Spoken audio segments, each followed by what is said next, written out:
Hello, Philadelphia! I'm Bruce Buffer. It's time for the Anthony Gargano Show! Good morning! Well, happy Monday to all across the Delaware Valley.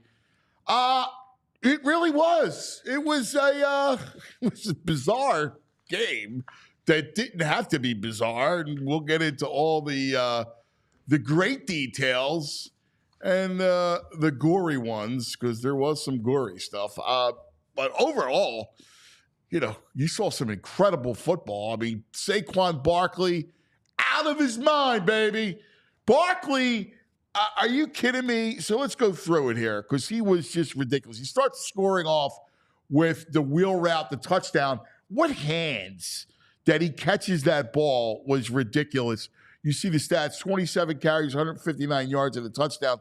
He averaged 5.9 yards a carry. I mean, you imagine every time you touch the football, you're averaging 5.9 a carry.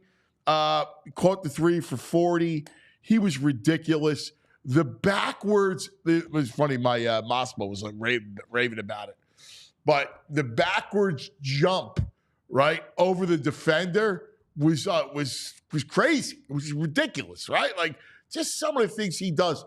Having a running back of his ilk, it's just such an incredible weapon. It just is. It helps you. He's a great player, a great teammate. On a day when the team honored Shady McCoy, it was only right that Saquon Barkley, who's just a regal player, had his day. So it was a day of great players. By the way, this is the Anthony Gargano Show. We're presented by Rite Aid. Stock up. That's it. Your neighborhood pharmacy. Stock up on allergy relief. Catch up on your shots, flu shots, RSV, shingles, and more. Walk in, schedule a vaccine appointment at riteaid.com. But it was a day to celebrate players. We start with Barkley. Then you had Devonta Smith. I mean, 4 for 87. He ran that long crossing route that was a thing of beauty. And then he makes that catch, that one-handed. I thought I saw some amazing catches over the last. Garrett Wilson for the Jets made one on Thursday night. That catch last night, and just the wherewithal for the Slim Reaper to tap the toes. I mean, that was a thing of amazing beauty, right? So he was great. Jalen, what more you want from Hurts? He played a really great, another really strong game. 18 for 24, 230 yards, couple touchdowns. He runs for the touchdown, 13 times, 67 yards. I mean, he played flawless. He was no turnovers. Once again, played a clean game, spread the ball around. He went to 8 different receivers. He hit Dotson. We saw Jahan Dotson. It was a sighting. Jahan Dotson down the field. That was on the money. He put that ball to Devontae on the long crossing route. Oh, my God, that thing was beautiful. That ball was amazing. He could throw the deep ball. He threw 5 times to Grant Calcaterra. He spread the ball around, 8 different receivers. So he was terrific. You got defensively,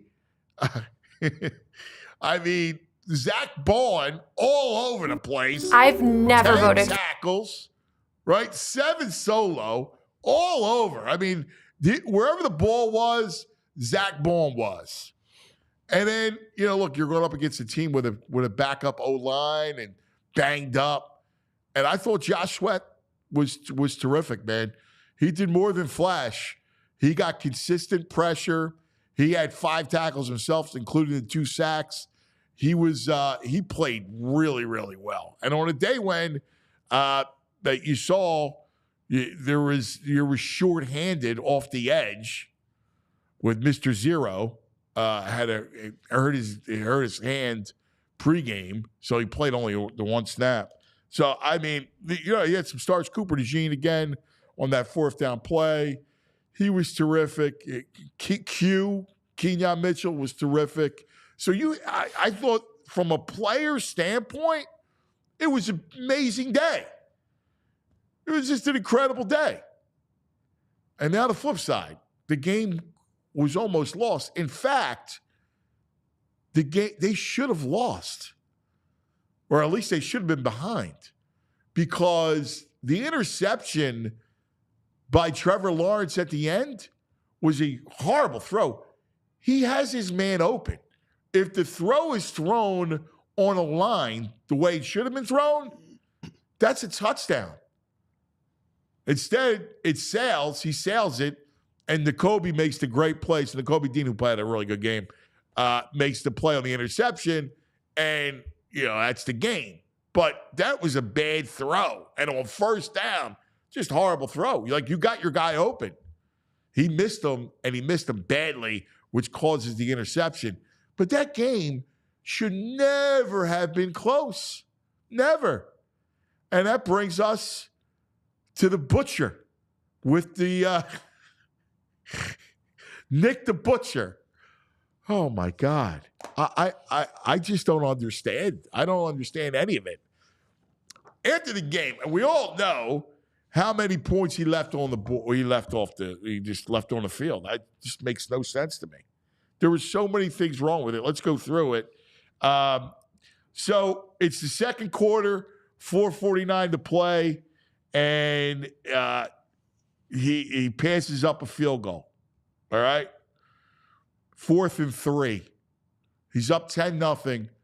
He decides to go for it. All right. I'm not going to quibble over that move. Probably should take the points, but all right. Then the Barkley touchdown, right? So that puts you up 16-0. And then you take the point off the board, which, again, you're up 17. I don't understand what you're thinking. You're up 3 scores. Why are you trying to go for 18? It's ridiculous. He passes that up. They don't get the 2-point conversion. Then, I don't know. I mean, I don't even understand it. He goes for 2 again. That's when he took the point off the board. It's 22-0, so he passes that one up. There was the 4th and 1 where they were worried about the tush push, and it was a terrible play call, and Hurts is incomplete. You had the Devontae touchdown that put them up 28-16. They go for 2 again, don't get it. And then the kicker, to me, the worst decision of all, you got a kicker who you haven't used, really, other than the 1 field goal early.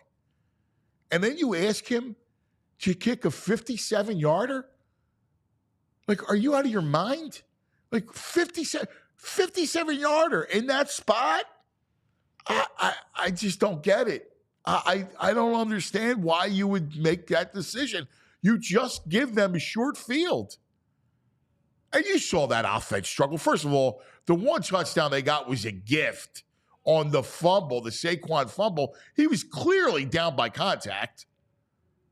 There was a trip up, and the little bit of you saw the Jaguars defender just nick him on the leg. He falls, and you saw it.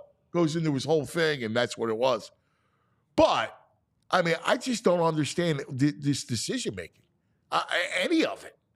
It was just like the Atlanta game, just bad. Nick, Chardy, what do you have to say, Chardy? Take the points, Nick. Kick the ball. I mean, what are you doing? That game was close, and it didn't have to be close.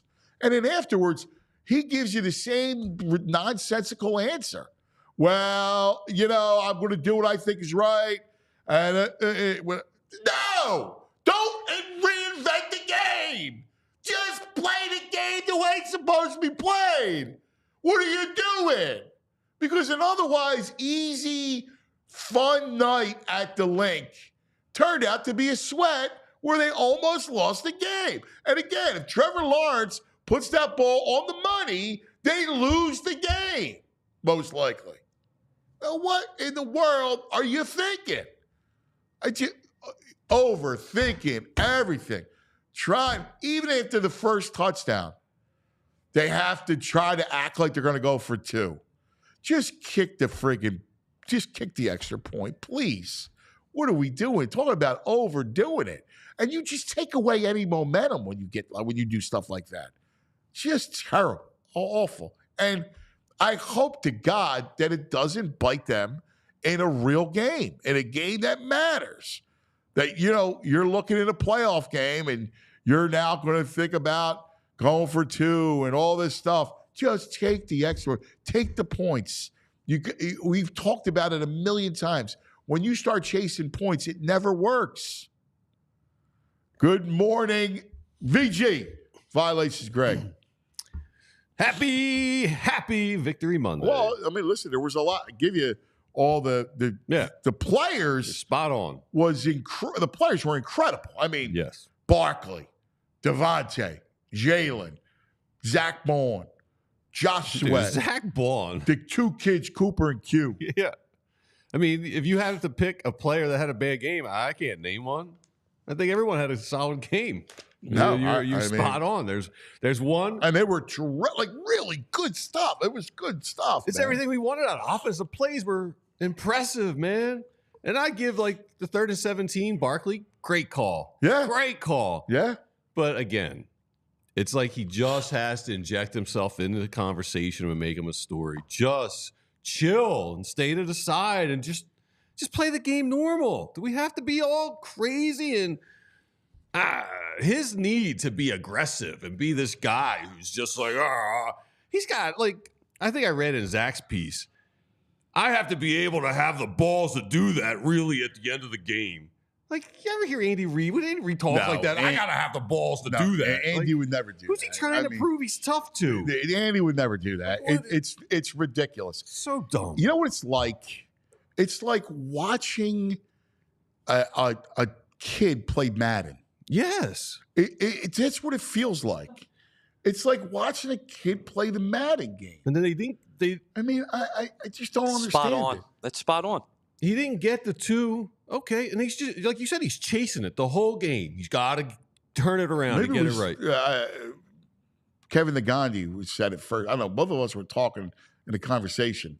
So I want to make sure I always give credit. But I felt like that. It was like watching a kid play Madden. It's like the tush push got stopped. 4th and inches? Do we need to have a pass play? Yes, Saquon Barkley. I know. Just get on the ball. I don't understand what's going on? Yeah, you finally got a fullback. Yes. Kick the ball, John Marks. Take the points. He's getting out of here. He ran away. I mean, seriously, dude. What I just don't understand what you're doing. So, it comes down to a couple of things. Either he's just dumb and plays Barkley, or he just has to have this need to prove himself. So we're stuck with that. And we don't need a coach trying to prove himself in important games in the postseason. He's going to get smoked. You do that in the postseason. You got no chance. First of all, you can't give up points in the postseason. No. You can't leave points on the field in the postseason. You can't do that. And it's a shame because that was a dominant victory. They got hosed on the one call on the down by contact. Yeah. Right? That's not a touchdown. But regardless, you should be able to overcome a bad call because they dominated the football game. You look at the yards. We went through it with Saquon 159, right? Jalen throws for 230. runs for another 67, 3 touchdowns. Three turnover. Like they're winning a turnover game. Yeah. They're popping. They're coming in bunches now. Yeah. I mean, there's no way in the world that game should have been a sweat. Cooper DeJean with another 4th and 1 stop. I know. Yeah. I will say this. That's a poorly coached team and a quarterback who just is lost. And it's amazing. He only plays well when they're in hurry up. Right. Which is unbelievable, right? Like Lawrence only played well, and they talked about this, and I've seen this before on tape, that he only plays well during hurry up, which kind of shows you that their offensive coaching is pretty poor. Well, I mean, and also maybe just run hurry up all the time. Why wait till the fourth quarter when you're down 20 points? But some of the play call, like even like that 4th and 1, the Cooper play was great, but that was a horrible call. I mean, if the Eagles ran that call, like Eagles did run that call, like you go, what are you doing, man? Run Barkley. You got a fullback, just run Barkley. Listen, I get the obsession with the tush push. I get it. The thing works all the time like it did. But in the event it's not working for some reason, you got Saquon Barkley, a great offensive line. I mean, what's the problem? You really think that team was going to stuff you? Was going to stuff Barkley? Listen, I get it. If you're playing, I don't know, the Chiefs, the Niners, the Lions, who had a goal line stand yesterday, right? Like you're playing any of those teams, all right. But you get Jacksonville, you can't just go, I'm going to beat you off the ball with Saquon. No. Like, how ridiculous is that? I think this comes down to the end of last year, too. Okay, the tush push isn't working. How does Nick handle adversity? Not great. He's in panic mode. The tush push got stuffed a couple of times, and he panics. Just run halfback off tackle. And I wonder, I don't know. Again, that's Kellen Moore with the calls, right? So that's him with the play calls. I just don't understand the game management thing. I really don't. And the need to be aggressive. Watch the way Andy Reid manages the game. He always takes the points. There's a reason why he wins all those games. You can say whatever you want about Andy when he was here and everything. He has won a bushel of games because he manages the game correctly. He never leaves points on the field. He never falls into this like machismo kind of thing. Like, there's no reason to fall into that trap. Be smart. I don't think Nick Sirianni is dumb. I don't believe that. I believe he's a smart guy, or I believe he's a competent guy, and I believe that they're overall, they've coached well. I mean, they've won 4 in a row. But these decisions, I think, are just completely reckless. And they're probably ego-based. They have to be. They can't be analytics-based, right? These I don't know. I mean, I'll be honest with you. That's the only thing I don't have any idea of, which is they're in the analytics department. They have a line into his headset, and they're very heavy-handed. So I don't know what role they play. All I know is whether it's Nick or who else is also in on these decisions, just like Chardy would say, take the points, Nick. Take the points. Chardy's resigning after that one. I quit, Nick. And look, I quit. You are a fool. I mean, come on, man. Chardy's right. I mean, seriously. Dude, what are we doing? Dude, Lane Johnson's like the voice of reason. He comes off the field, gives you the thumbs down. He's not happy. And in the locker room, he's saying, we left a bunch of points on the board out there. Because he knows. Yes. Listen. Can he just coach? Can he just coach? Listen, those players are really good. Like, you look at that route, and God bless the coordinators and Vic Fangio, because he has that defense playing really well. Mm-hmm. Really well. And they're not loaded on especially up front. They're not, they're playing. Look what he's done for Zach Bond, right? You got him off the trash heap, basically. That's a good signing by Howie, too. You got to give props to Howie. Oh my God, Zach's a player, man. Listen, and the 2 kids are studs, right? Yeah. So he got two studs in the secondary, and he's not exposed them.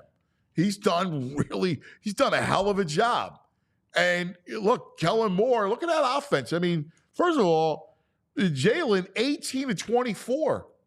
The ball's not hitting the ground. Perfect. And no turnovers. No turnovers. Good pass to run ratio.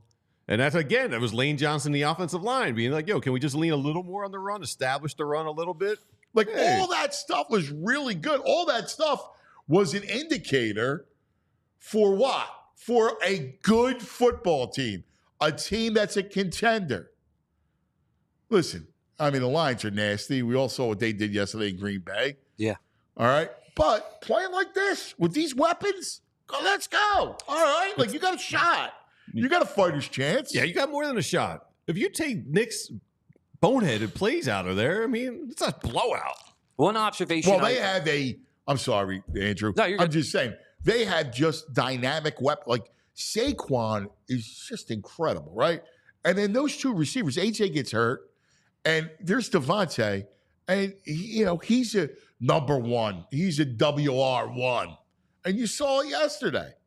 Yeah, I mean, the one thing that kind of still lingers with me, kind of makes me nervous, is the fact that, like, you saw when A.J. Brown went out of that game in the second half, that's when that offense started to stumble a little bit. So, hopefully, yeah, but then they got right back on it because then they went on a couple of scoring drives. That's true, but I still feel like they need to figure out their identity without him. If you don't the kick lineup. the freaking 57-yard field goal, I mean, sure, that gave that team half. Like, they were bebopping, like they were still moving the football. Yeah, I mean, listen, I get you against a good team, better team. I worry if there's no A.J. Brown. Now, it appears like there's good news on A.J. We'll find out later today. There's an MRI, but it appears like it's better. Mm-hmm. So that's good. But all that said, man, I mean. And you were right, too. Like, Jake Elliott's sitting on the bench and like, oh, you come on in, try a 50. He's like, really? Now you're going to use me, a 57-yarder? Like, come on. I mean, I don't know how you put him in that spot. It's poor coaching. I don't think he's as bright as you give him credit. I mean, listen. I just had. I'm not saying he's the only Mensa, thing that but, makes sense. I mean, bright. Like, come on, dude. Like, seriously, you can't be a head. You can't sit across with Jeffrey Lurie and get the job if you're a doddering fool. No, seriously. I mean, I believe that. I got to give him. It's not about. Listen, do I think he's splitting atoms? No, but I don't think he's a dope. I don't. I think those decisions are ego-based. I think those decisions are, he's trying to prove something. Yeah. I don't know what it is or why it is, but it feels like he's trying to prove something. I mean, with like the actions that he has against the fans, yelling at them, and all that stuff, trying to rub it in their face. And then with his comment last night in his press conference about like having balls to do something, that there is just evidence that he is like, he's driven on this, like, I need to show people or I need to show myself. That's what happens when, it's the misgivings of youth and inexperience. I mean, he's a pretty immature guy for a head coach. He's very immature. And that's he the one seems thing. Immature and insecure. Yeah. And that's not great. All right. Well, we got lots to unpack. Zach Berman, Zachariah, is going to join us. He's the Zach Bond of PHLY. He's everywhere. All right. We're going to talk to Zach coming up shortly. We'll have the brain. We got my man Franny Films to go over what we saw. And yes, the world is insane. And it continued to be insane over the weekend. We still have to touch on Joel Embiid, James Franklin, Jason Kelsey.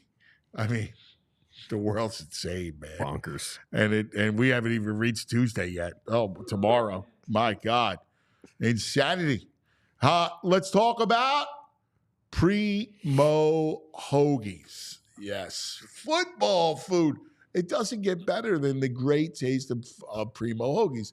The beauty of it, like for me, I have a family, right? So I got two boys, my wife, everybody looks at when we can do our Primos, and we usually do it weekly. It's like, all right, well, what does everybody want? And they get happy because they know that they're going to get their favorites. Like Anthony loves the meatball sandwich. He loves it. Loves the meatball sandwich. Massimo loves the cured meats. He's a big Genoa salami, and he just likes the Genoa, no cheese, just the meat and the bread because of the bread. My wife likes the veggie. I like the Diablos. It's got something for everybody. Dude, the tailgate I was at yesterday, Primo tent, line was jammed. They had chicken, other things and stuff going on. Chicken, wow. Yeah, man, the line at the tailgate. Lucky for Primo. dog. Yeah, it's fantastic. Download the new Primo Hoagies app. Enter for your chance to win a year of free hoagies from now through November 15th.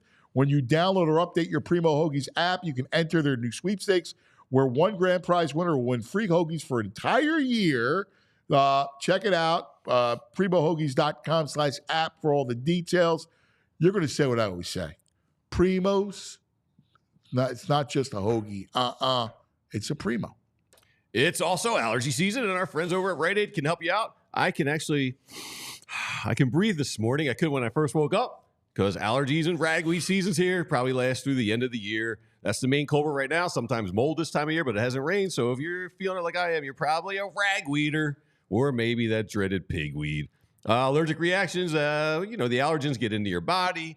Your body sees them as a threat, kick out a bunch of histamines, and then you start sneezing, clogged head, clogged nose, wheezing, itchy throat. So what do you do to get some relief? First of all, sign up for Rite Aid Reward emails at riteaid.com/rewards. They'll give you a heads up when pollen and ragweed and stuff's really high in your area. Shower frequently, please, everybody, to get those allergens off you. And to get some actual relief, head over to Rite Aid, get some over-the-counter options that they have available for you, like a nasal rinse to flush out those nasal passages. You can get some antihistamines such as Claritin, Zyrtec, or Allegra. And if you like the nasal sprays, they got the corticosteroid sprays like Flonase and Nasacort. They got these and these name brands and their own stuff in their own Rite Aid brand. It works just as good, saves you a couple bucks. If you still not get enough relief, you can always ask our Rite Aid pharmacist if they got some other ideas for you. Maybe a decongestant will help. And you can always ask your Rite Aid pharmacist for recommendations on ways to get other relief throughout this season, allergy season, because it's never ending. Every day I want to open up my windows and let the air in, and I start sneezing and stuff. Now I'm about to sneeze now. Thank you, my brother. Yeah. Thank you, Rite Aid, though. Thank you, Rite Aid. You help us. Now let's go to our man, the Zach Baun of PHLY. He is our buddy, Zach Berman. Zachariah! Zach! Hey, good seeing you guys. I think Zach Baun might be offended by that one, but I appreciate it. Well, listen, we want to throw you flowers. We're fans of Zach Berman, man. Come on. Let's talk about the good yesterday. There was plenty of good from your stars. Your stars played like stars. Saquon, my God, dude. Having him is just such a luxury. It's amazing what kind of player he is. The backwards leap was, I have my kid, he was already trying to imitate it. It was amazing.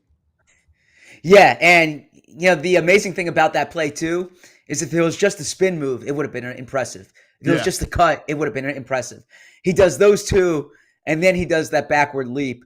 And, you're bringing up your son. Nick Sirianni was saying how this is a play that kids throughout the Philly area are going to try to do. The problem is no one can do it like Saquon because obviously he's just an athletic marvel. It was impressive to see in real time. I hadn't seen anything like it. Then Saquon said he did that in a game in college against Iowa. He said last night's was better, but he's done that before.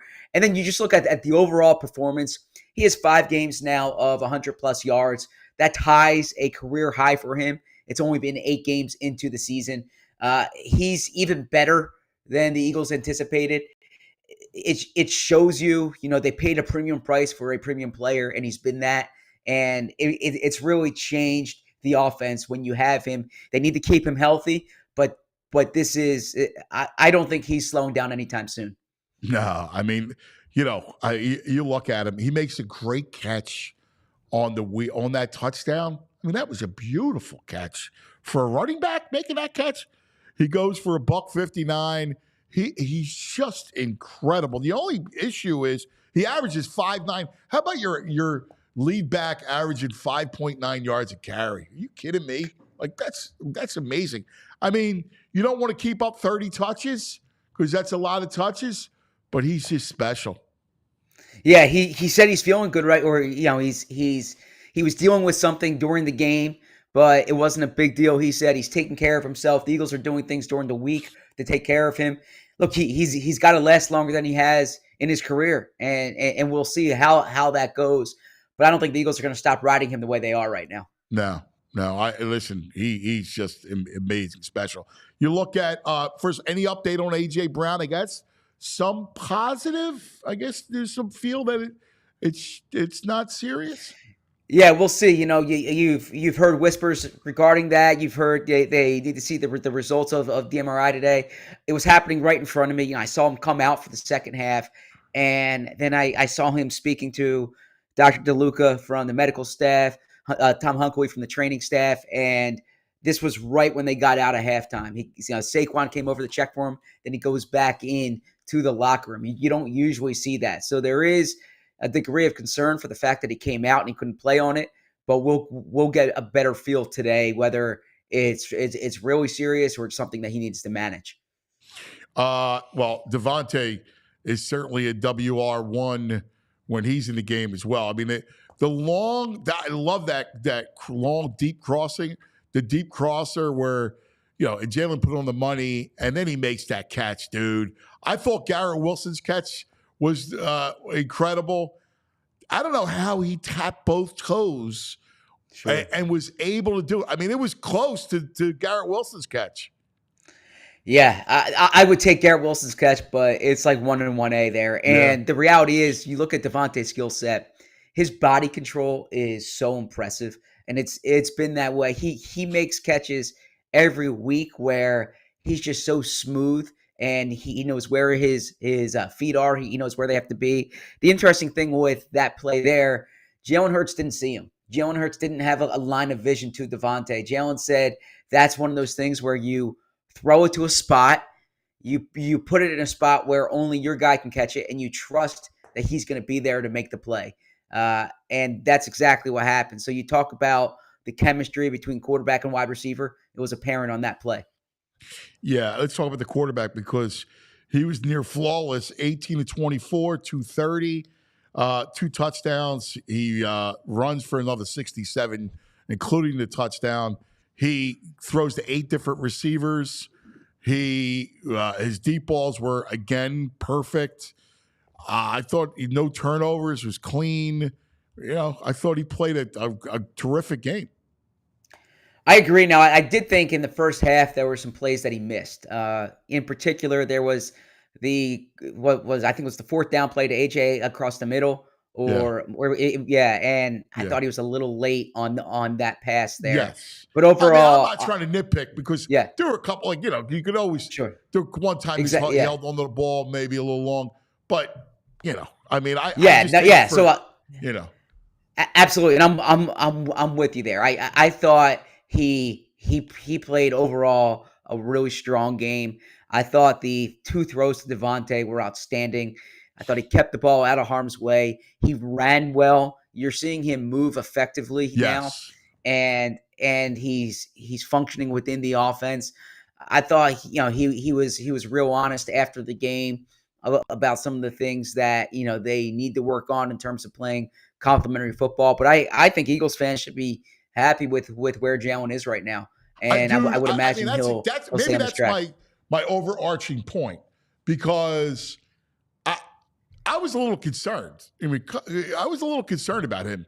There was a stretch where I thought he was late all the time. He wasn't seeing the field, and I think the last 2 games he has played really, really well. This Jalen, the way he's playing, the way he played yesterday. That's a Jalen you can win with. That's a Jalen that can win, can go deep into January. Absolutely, and especially for him to be playing clean football, but also being money on the deep balls.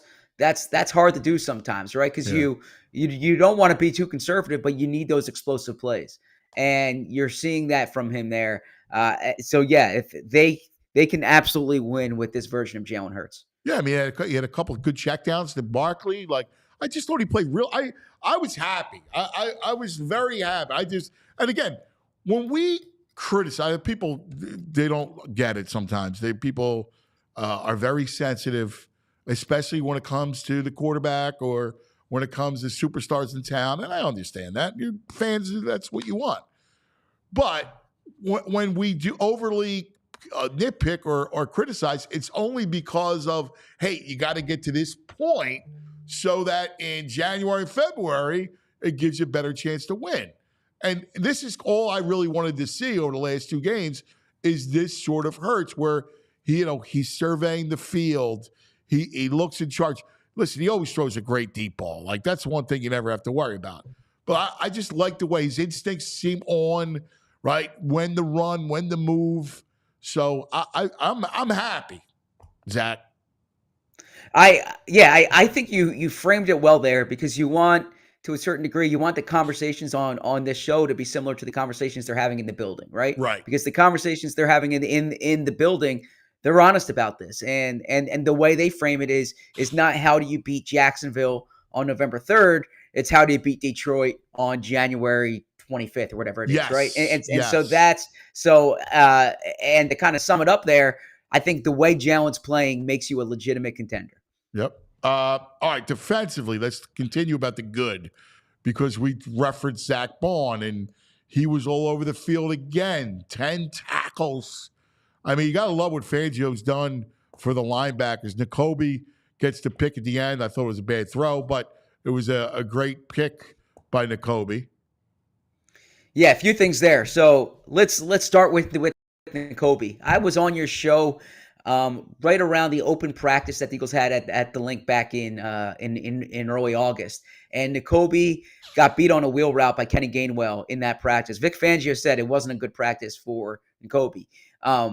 The play Nakobe had the interception on yesterday was very similar, almost identical to the play that he got beat on in practice. And it's a play he's talked to Jalen Hurts about. It's a play he's talked to Kenny Gainwell about. So he was ready for that. He knew the 3-by-1 look. He knew they were going to target him. He knew he was the primary there, and he made a play on the ball. And so I think it's a credit to Nakobe Dean getting better from August to October or to November. That's great. Regarding Zach Bond, this was, I mean, the credit obviously goes to Bond, but this was a good find by the Eagles front office, by the development here from the coaching staff, Vic Fangio, Bobby King. He's been all over the place, and he's really taking to that spot. And it frankly wouldn't surprise me if he's a candidate for an in-season contract extension because he's playing on this one-year deal, and he's someone with the way he's playing, the age profile, the toughness profile, the athletic profile, you probably want him in this building beyond this season. Oh, dude, I'm with you. I'm with you. One thing on the interception, that ball's got to be thrown on the line, man. He throws it on the line, it's a touchdown. Yeah, you're right. No, I think he thought Johnson was going to get behind Dean, but it is a condensed part of the field there. They're on I think the 13-yard line there, so it's hard for the back. Down, you can't take that chance. Like that's poor quarterback play too. Yeah. No, but I mean, Dean made a play on the ball there too. I don't want to take away from Nakobe. It's just analyzing the quarterback.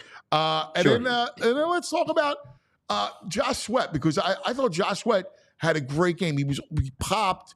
I mean, he was over the field. The 2 sacks. He's the one who got consistent pressure. Yeah, and this has kind of been the story of Sweat's career. If you look at it, is that he's been a streaky player. Right, he had a run back in 2022 where I think he had 7.5 sacks in 5 games. He had a run last year where he had, I think it was 5 sacks in 6 games. Right, so when he gets hot, these sacks come in bunches, and he's hot right now. This is about 4 or 5 sacks in that period of time, 3-4 games, and so I think that look, he's in a contract year too. He's shown it before. He had a cold spell at the bottom of at the back half of last season that coincided with the Eagles slide. The Eagles needed more from him, and they're getting it. And the reality is they're not getting anything from Bryce Huff right now. Josh Sweat is by far their top edge rusher. What's the deal with Huff? I guess pregame in his hand. Yeah, that's what they say. I don't mean to be skeptical here. Heard it play Madden. Yeah. Look, I mean, in my experience, covering, and I could be wrong, right? So I'm not. Listen, I'm not gonna say they're lying to me here. The same thing. Yeah. But typically, if you get hurt before the game, they don't say, "All right, you're good enough to play a 3rd down on the 3rd drive of the game," but you're not gonna play, here or here. I think there's more to it than that. And then he declined comment after the game as well. And so I got to imagine that there's more to this than a hand injury before the game. We'll see. I mean, I know there are whispers. Could they trade him? Spot on. Yeah. That price, the contract was big.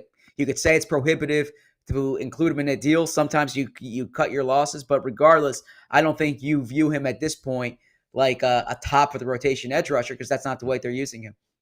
By the way, Coop and Q continue just to lock down this sector. I love those kids, man. They're the best. Yeah, it doesn't surprise me that this defense has improved since Cooper DeJean went into the lineup. He gives them a physicality, a toughness, athleticism, instincts. I mean, second straight week with a big fourth down stop. And not to take away from Avonte Maddox. Avonte Maddox goes in the game late and dime. The Jags target him right away. Cooper DeJean is simply a better player. When he got in the lineup, the Eagles became a better defense. And the crazy thing about Cooper DeJean, by the way, and this isn't, I mean, Quinyon Mitchell's been playing awesome too. I'm focusing on DeJean here. He's 21 years old. He doesn't turn 22 until February. He's the age of the top guy, of the top corners in this draft. There's still a lot of upside there for him. The Eagles look like they hit on both these guys. Yeah, all right. I'll let my boy over here talk about what we're about to talk about. Oh, no. I'm going to let you guys handle that because I'm out of I wanted to just get clarification because Zach had tweeted out that he talked to Mr. Butterworth, the VP of Instant Replay. Yep. And deemed this Barkley fumble a stumble. So now we have a stumble rule. So he was stumbled by contact and not down by contact. Caused the stumble, caused him to. I thought the contact from the defender, that flick, caused him to hit his own guy, which caused the stumble. But it says because it was a stumble when he went down, he's down by stumble. Yeah, so I'm the pool reporter for the Philly media. So when there's a controversial play in the game, I talk to the officiating staff about it, like on behalf of the entire media corps. And so, I did speak to the VP of replay review yesterday, and his explanation was that the Jags defender, so 51 touches Barkley, but then Barkley hits Dickerson. So because Barkley hit Dickerson, it's ruled a stumble, not ruled down by contact, and so therefore it's still a live play. I followed up by saying, in what case would it be deemed down by contact? And it's if he didn't hit his guy on the way down. So I had not heard that before, and I don't believe stumble is like in the official rule book of the NFL. But that was the explanation from the league on that play. I would think, though, if the defender causes you to fall into your guy, then that would override the stumble. But evidently not. And then in speaking to Saquon afterwards, he was kind of like at a loss for what he could have done there. He thought his ball security was good on the play. He said he came down, his elbow hits the ground. The ball. The ground caused a fumble. I mean, that was what it was. So he's like, this happened to him before. He's not surprised that the play wasn't overturned, but he doesn't know what more he could have done there.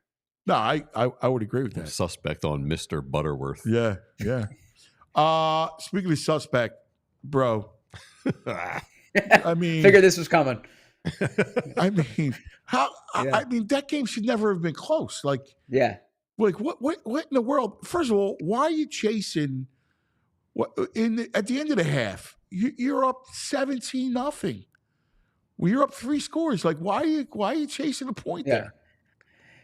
Yeah. So almost by, I don't want to say by rule, but by habit, if you will. Every time there's a penalty on an extra point, they're going to go for 2 because they look at the numbers from 1 yard away. Yeah. I hear what you're saying. And Lane Johnson, by the way, talking to him after the game. Lane was not thrilled about this win. Lane said they should have scored 40 points in this game. He said the yardage doesn't. He said the points don't reflect the yardage. I asked him specifically about the 2-point conversions, 4th downs. He said that he'd be happy if they converted it, but he never would argue with taking the points or kicking the field goal in those situations. When I look at it, there's a few things that jump out to me. You and I have disagreed on this before. What I don't like is that if you're going for these fourth downs because you're confident in the quarterback sneak and the tush push, brotherly shove, whatever you want to call it, then you can't abandon it because it doesn't work on a few plays there. Like, you have to have conviction in the play. I really didn't like the 2-point conversion and the fourth down play calls where you're rolling out Jalen there. Yeah. I don't like that at all. Like, I either give it to Saquon or do the quarterback sneak. I didn't like the play calls as much as the decision. The decision that I did not like was I'm usually a proponent of going for it on fourth down, but when it was a 6-point game and they had the 4th and 1, I would have kicked the field goal there to make it a 2-possession game because I wouldn't want to be in a position where you can lose the game at that point, right? So that's or you can lose your lead. I mean, you always this is my problem, and like I get you're of the Madden ilk. I understand that. I'm guilty as charged there. Andy Reid ilk, right? Which is you win football games that way. Which is you don't do and deploy unnecessary risk, and so I'm glad you agree with the with not. I thought that was mind-boggling that he didn't go up 2 scores there. Completely mind-boggling. And then the other thing just because time and situation. Like you can't go for a 57-yard field goal there. Not when you've iced your kicker all game long. You risk too much field position. So 4th and 3 there, would you have gone for it or would you have punted it? I would have gone for it there. That's one I go for. Okay. And not kick a field goal. I just think you put yourself in a bad spot. It's a tough spot. 57-yard field goal. Listen, the dude, God bless him, has been terrific. I can't in that spot where you haven't used him, I wouldn't have done it there. I sure as hell would have not have been chasing points the whole freaking game, dude. I mean, it's mind numbing. It reminds me of it's stubbornness. So I can't imagine this won't surprise you. I like going for 2 from the 1-yard line. I like going for 2 from the 1-yard line. When you just look at it, what it's, I mean, to me, it comes down to the math there that the probability of converting from the 1-yard line. I mean, the one was one shot, right? You're gonna get more points. Yeah, but the other you still wanted to chase the point. Well, even the other conversion. Well, you want to be at 14. Well, you want to be at 14 compared to 13, right? So it was a 12-point game when they scored the Devonta touchdown, right? Yeah. And so you'd rather a 14-point lead than a 13-point lead. 13-point lead doesn't do you as much good in that spot. The math isn't much different, and so that I see it there. But you got to convert. You got to. I mean, going 0 for 3 on 2-point conversions, that's bad. Going for 0 for 2 on 4th downs, that's bad. And I did not like abandoning the quarterback sneak just because it wasn't working earlier in the game. Can I ask you a question? All right. Anything. So for some reason, they don't like. So for some reason, he lost some confidence in the tush push. Yeah. What's wrong with lining up against that freaking defense and lining up with a fullback and as a lead blocker and giving the ball to Saquon? Amen. Yeah. What's wrong with that, dude? Well, yeah, no. So I are they going to stuff in fairness, you? I don't think so.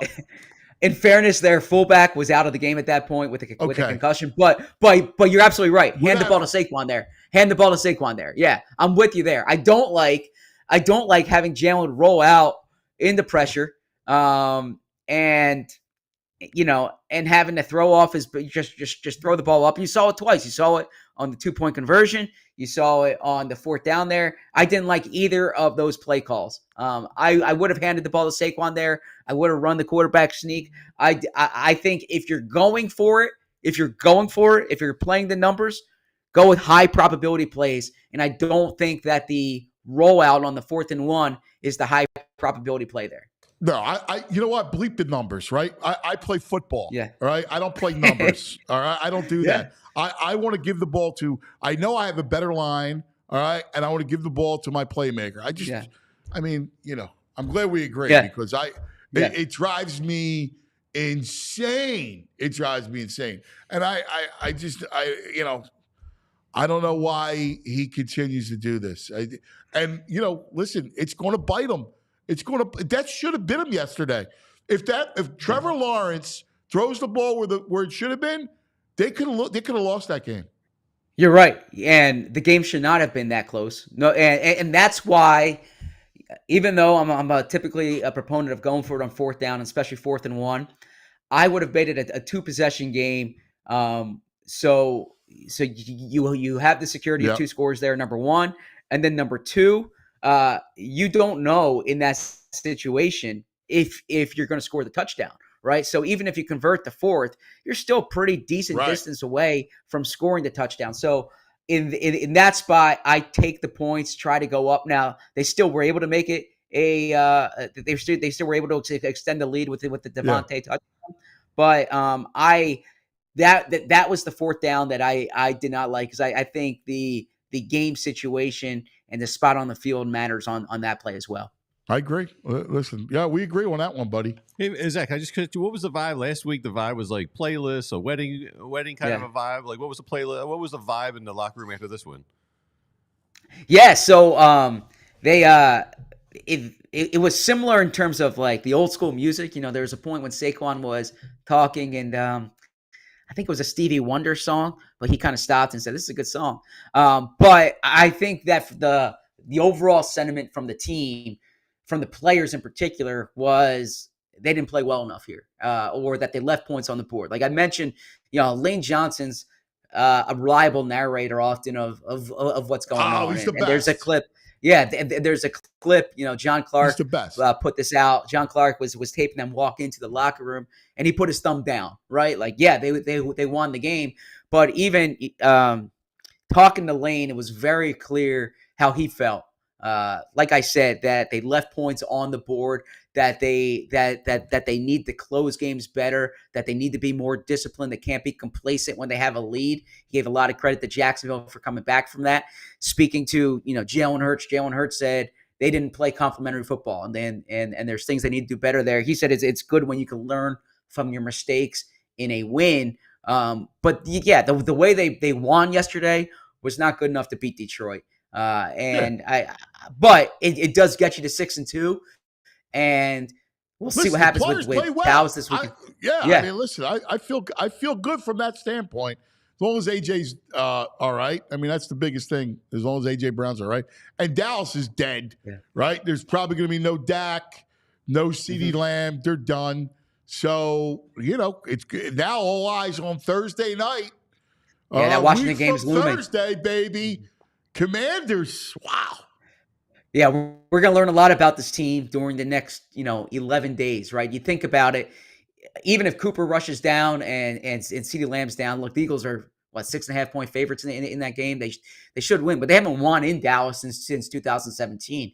Big game for Kellen Moore going back down there. And then you look at the quick turnaround against Washington, that crowd's going to be intense. If the Eagles can stretch this to 8-2 with 2 division wins, it puts you in the driver's seat going into the playoffs.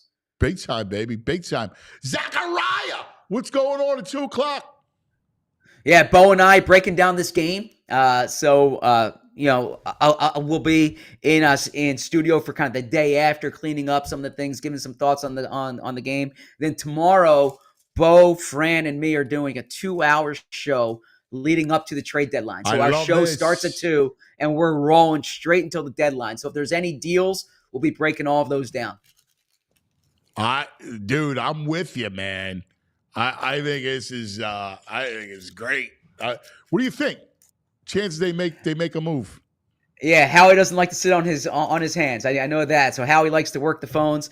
They haven't had as much success on some of these in-season deals in recent years. You look at Robert Quinn, you look at Kevin Byard, hasn't been as fruitful as they wanted. But I can see them making a move here, even if it's a smaller one. One player I would watch is Baron Browning on the Broncos. He's someone who is said to be on the block. And what I think makes sense about Baron Browning is he can help you as a depth edge rusher and inside backer. He's an edge rusher now with the Broncos, but Vic Fangio drafted him and played him as an inside backer. So you think about that profile. It's very similar to Zach Bond. You see the way Zach Bond's playing right now? If Zach Bond went down, the Eagles really don't have a guy like that who can fill in for him. And so Baron Browning is a guy I would pay attention to. And then look, I don't think it's out of the realm of possibility for a Bryce Huff move if the Eagles are willing to cut their losses and they get an edge rusher back. All right. I saw a little Buda Baker rumbling on Twitter too. Yeah, I mean, you'd have to say CJ's not the guy if you made that move. That would surprise me. But with Howie, you never say never. I like it. Thank you, Zachariah. Great stuff, buddy. Time now for the brain. Brain. Red, the brain finder. The brain brought to us by the Bet Park Sportsbook and Casino app. He's the ambassador. Brain in the stadium yesterday with Versace. Whoa, yeah? Yes. Yeah, man. Got an overtime. It was a good game. And actually, Drake May has some. He has some talent. That team, obviously, not many other good players around him. But I thought you were at the link. No. I was at the Titans game. He's at Vanderbilt. I didn't know you were at the Titans game. Yeah. Okay, Went to the Titans, saw the Titans game. I thought he was home and you took him to the Eagles game. No. I went to the Titans Pats game. It was actually we had a really good time. I actually really enjoyed it. It was the brain's son goes to Vanderbilt. They had good luck sports-wise since he's gotten down there too. Yeah, Vanderbilt. Anthony, I got to tell you, because I'm a pretty mild man. I didn't sleep last night. I'm a mild-mannered guy. I don't get upset very often. I always pride myself keeping my composure. I got Nick Sirianni owes me like 8 hours sleep. I'm going to bill him. I got to say something. We always talk about accountability, right? Where were you watching the game at? On my phone. I watched it on my phone. Okay. Yeah, I got the game. It was a 4:00 game, so I was able to watch it, and then I watched it on TV when I got back to the hotel. Okay. I watched the entire thing. That's what I was wondering. Because Brain was I watched out. the entire thing. Texted me. He was out of his mind. He was out of his mind by the decisions, which we agree. I couldn't take it. I couldn't take it. And it's funny. We always talk about accountability. Look at the guy from the Bears and that Hail Mary play who ran off the field. Yeah. What did the Bears do? They benched him, right? There was accountability. What do you do if your kid does something bad? You punish him. There's accountability. We always talk about accountability in this world. Everyone in this world is accountable that I've ever met, except Nick Sirianni. The guy's never admitted a mistake. The guy has never said he's wrong. Whoa, that's one of his core values, accountability. It's a core value, Sirianni. A core value. What's his accountability? What's his accountability? Just he does stuff. You know what he would do if he was managing the Phillies? He'd pinch Christian Pache for Bryce Harper. He would do that and just come up with some ludicrous reason on why it made sense analytically. He would have Andre Drummond shoot a three-pointer. I should have Drummond shoot a three-pointer over J.J. Redick, saying that Drummond's better three-point shooter from 26 feet away on a certain spot of the court. He is so overmatched. So it's actually got to the point. I got to be honest. Anthony, there was a point I didn't think it could get any worse during the game, and then I swear to God, I swear on everything. When they went for the field goal, if it was an SAT test, I didn't think that would have been one of the choices, kicking a 58-yard field goal. I didn't think that would have been listed as like one of the choices A, B, C, and D. I didn't think that would have been on the test. I didn't think it was one of the options to do. And then when they went out there, we kicked the field goal. I'm like, oh my God, what is wrong with this man? Like, I don't know what the decisions were actually, honestly, and I know, Anthony, you say I'm sorry for this rant, but I know you talk about organizationally how they have analytics helping him. Listen, analytics, let me ask you guys a question. If it's 3rd and 10, analytics probably say it's a passing down, right? Well, if you're up 20-10 with a minute to go, you can't just say pass it because analytics say it's a passing down. You have to have a common sense button in your brain that he just, and I'm not trying to be nasty, he doesn't have it. And I really say that in a nice way. He's probably a great guy, nice human being, all that stuff. But in terms of having common sense in what to do and use analytics as the proper tool, as well as just looking at a chart like Rich Kotite back in the day, the chart told me to do this. You have to have an absolute awareness around you where you understand when is the right time to use these analytics. You just can't just blindly go off it. And he's destroyed. I've never seen a coach, a franchise quarterback. This guy's the opposite of a franchise quarterback. Yeah, there's inconsistencies. I mean, truthfully, I don't believe in the charts and tell you what to do. I don't believe any of that.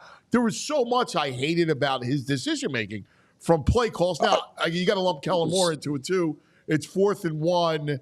100%. So why are you, 100%. which rolling Jalen out? Hand the ball to Barkley. All right, Anthony. I mean, come on, hand the ball to Barkley. If you don't have any faith in the tush push, give the ball to Barkley. God forbid. And why? You're up 6. You pass up a field goal? Like, it works out, but it was the wrong decision. Kick the points. Take the field goal. Go up 2 scores. Don't stop chasing points. Anthony, I swear to God, it was like he was playing poker with himself, and he was raising himself from bad decisions. He's like, all right, you think I made a dumb one before? You haven't seen anything yet. I raised you by going for not taking the 2-score. Who needs a 2-score lead? No. Again, he treats points like they're cancer. This guy, I got to be honest, I've never, and again, I'm a math guy, so if anyone from the Eagles wants to call me and argue I don't understand probabilities and analytics, no offense to them. I know you do. I'll take my chances against anyone in that organization. So that is something, that's the one thing in life I actually do get. Everything else you want to rip me on, sure. But math, probabilities, I understand at a level as much as anyone. So the stuff he is doing is absolutely, it's gotten to the point, again, he needs an intervention. It's gotten, I would have him removed from the field by security. I would literally have him taken off the field by Dom, like, you can't do this to our franchise. Brad, are you the one I'm sorry. chat? Are you the one in the chat calling Dude. BDN Big Dope Nick? Listen, again, he's probably a really nice guy, and I'm not trying to be nasty, but I can't stand gross incompetence on something that shouldn't be this hard. Again, I can't call plays. I couldn't be a football coach ever. But the one thing I understand is probabilities, Matt, and he's really hurt his team's ability to win the game more than any coach I've seen in my lifetime. And I fan of Rant and Brain. No, Bray was going nuts. He was texting me yesterday. I can only say you're right so many times. Like, I was like, yeah, I agree. I mean, it was obvious. Like, stop. Like, just, what are you doing? It's just doubling down on bad decisions. I don't. As I said, he was playing poker with himself, raising himself for he's a worst believer in move that he could do. That new age. Let me play Madden, and it's amazing because it's Madden. Guys like Harbaugh, both of them, Andy Reid, guys who win, Belichick, right? Guys who win. They don't chase. Only the best guys don't do it. Only the best guys. They're not allergic to it, right? And they just win. And they put that game in peril. And if Trevor Lawrence doesn't throw it was a terrible throw. Yeah, if he throws it on a line where it's supposed to be, they lose the game. Anthony, you're 100% right. And again, it's exactly what you said. And I just don't understand when you look at the best coaches in the league. And like, how come just no one does what they do? He does stuff every single week. I say I've never seen that before, and he just keeps doing it, almost like the stubbornness. And again, Anthony, if this really is an organizational decision, I don't know if I fully can believe that, because I do know Howie Roseman, at least in my opinion, is a smart, intelligent man. I don't think people can really be endorsing what he's doing. I don't know how it's possible. Like it's almost like you're playing 11 on 12. There's a direct channel from the analytics to his headset. So let's. Well, he has to get some. Hopefully, hopefully Charlie reaches him. Hopefully, there's like a Wi-Fi. Need a Wi-Fi problem, Anthony, so the headset doesn't go through. I know, because they are destroying the team.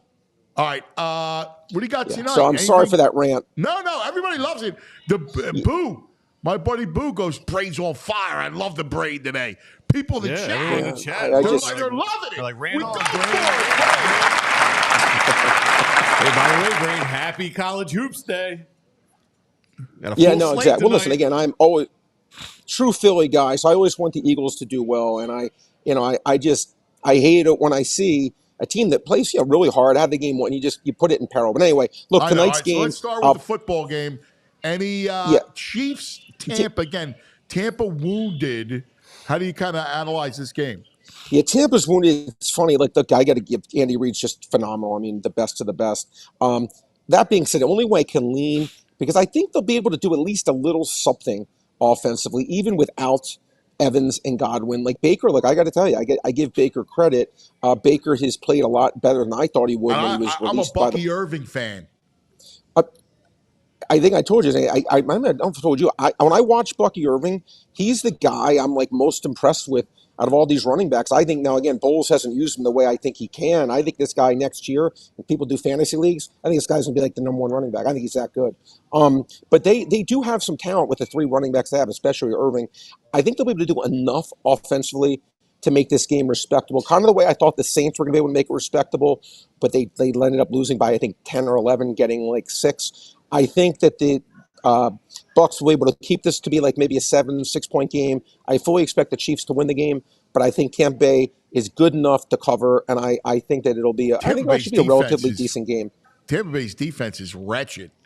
So, I mean, I got it's to believe not good. that It's not there's good. going to be points scored in this game. Yeah, I definitely would lean over because I do agree with you. I don't really trust Tampa Bay's defense. And I think Tampa Bay's offense, look, even against Atlanta last week, they still scored, I think, 27 points. Yeah. Without those guys, I just think they'll find a way to make this game respectable. I think it's 9.5 right now on the Park site. You could probably even buy it up to 10, laying $1.20 or something like that. I don't think the Chiefs, this is going to be a Chiefs blowout. I really, really don't. And then in the association, I had a couple props. Jordan Poole, Washington Wizards, made his over under 6.5 assists. The guy averages 5.5. It's 1 too high. So that should be, in my opinion, a little bit lower. And gosh, there was one other one I had. Any I college don't have my notes. hoop for the it's a big college hoop day. You got a couple leads. I didn't get a chance to do a deep dive in college, but there is one game I do like. Baylor, when I saw an opening number, Baylor Gonzaga. I had those teams dead even in my power rank, like literally dead even. I saw 4 for Gonzaga. I think that line's too high. Both teams are good. I actually think both teams are legitimate top 7-8 teams. I'm not sure what day that is. I think it's one of the tournament games tonight. That I was looking. 11:30. Gonzaga's -6 right I'm now. in on that game. Wait, Gonzaga's -6 against Baylor. -6. It's up to 6. Yep. I will be betting Baylor. I will be betting Baylor's good. I think that line's way too high. I actually had that. I had that at Peck. Wow, it's really. We'll be watching Baylor. Be all I'm gonna try and stay up for that. Baylor. Hey, Brain, well, VG, I'm going to bet that in as soon as we're off.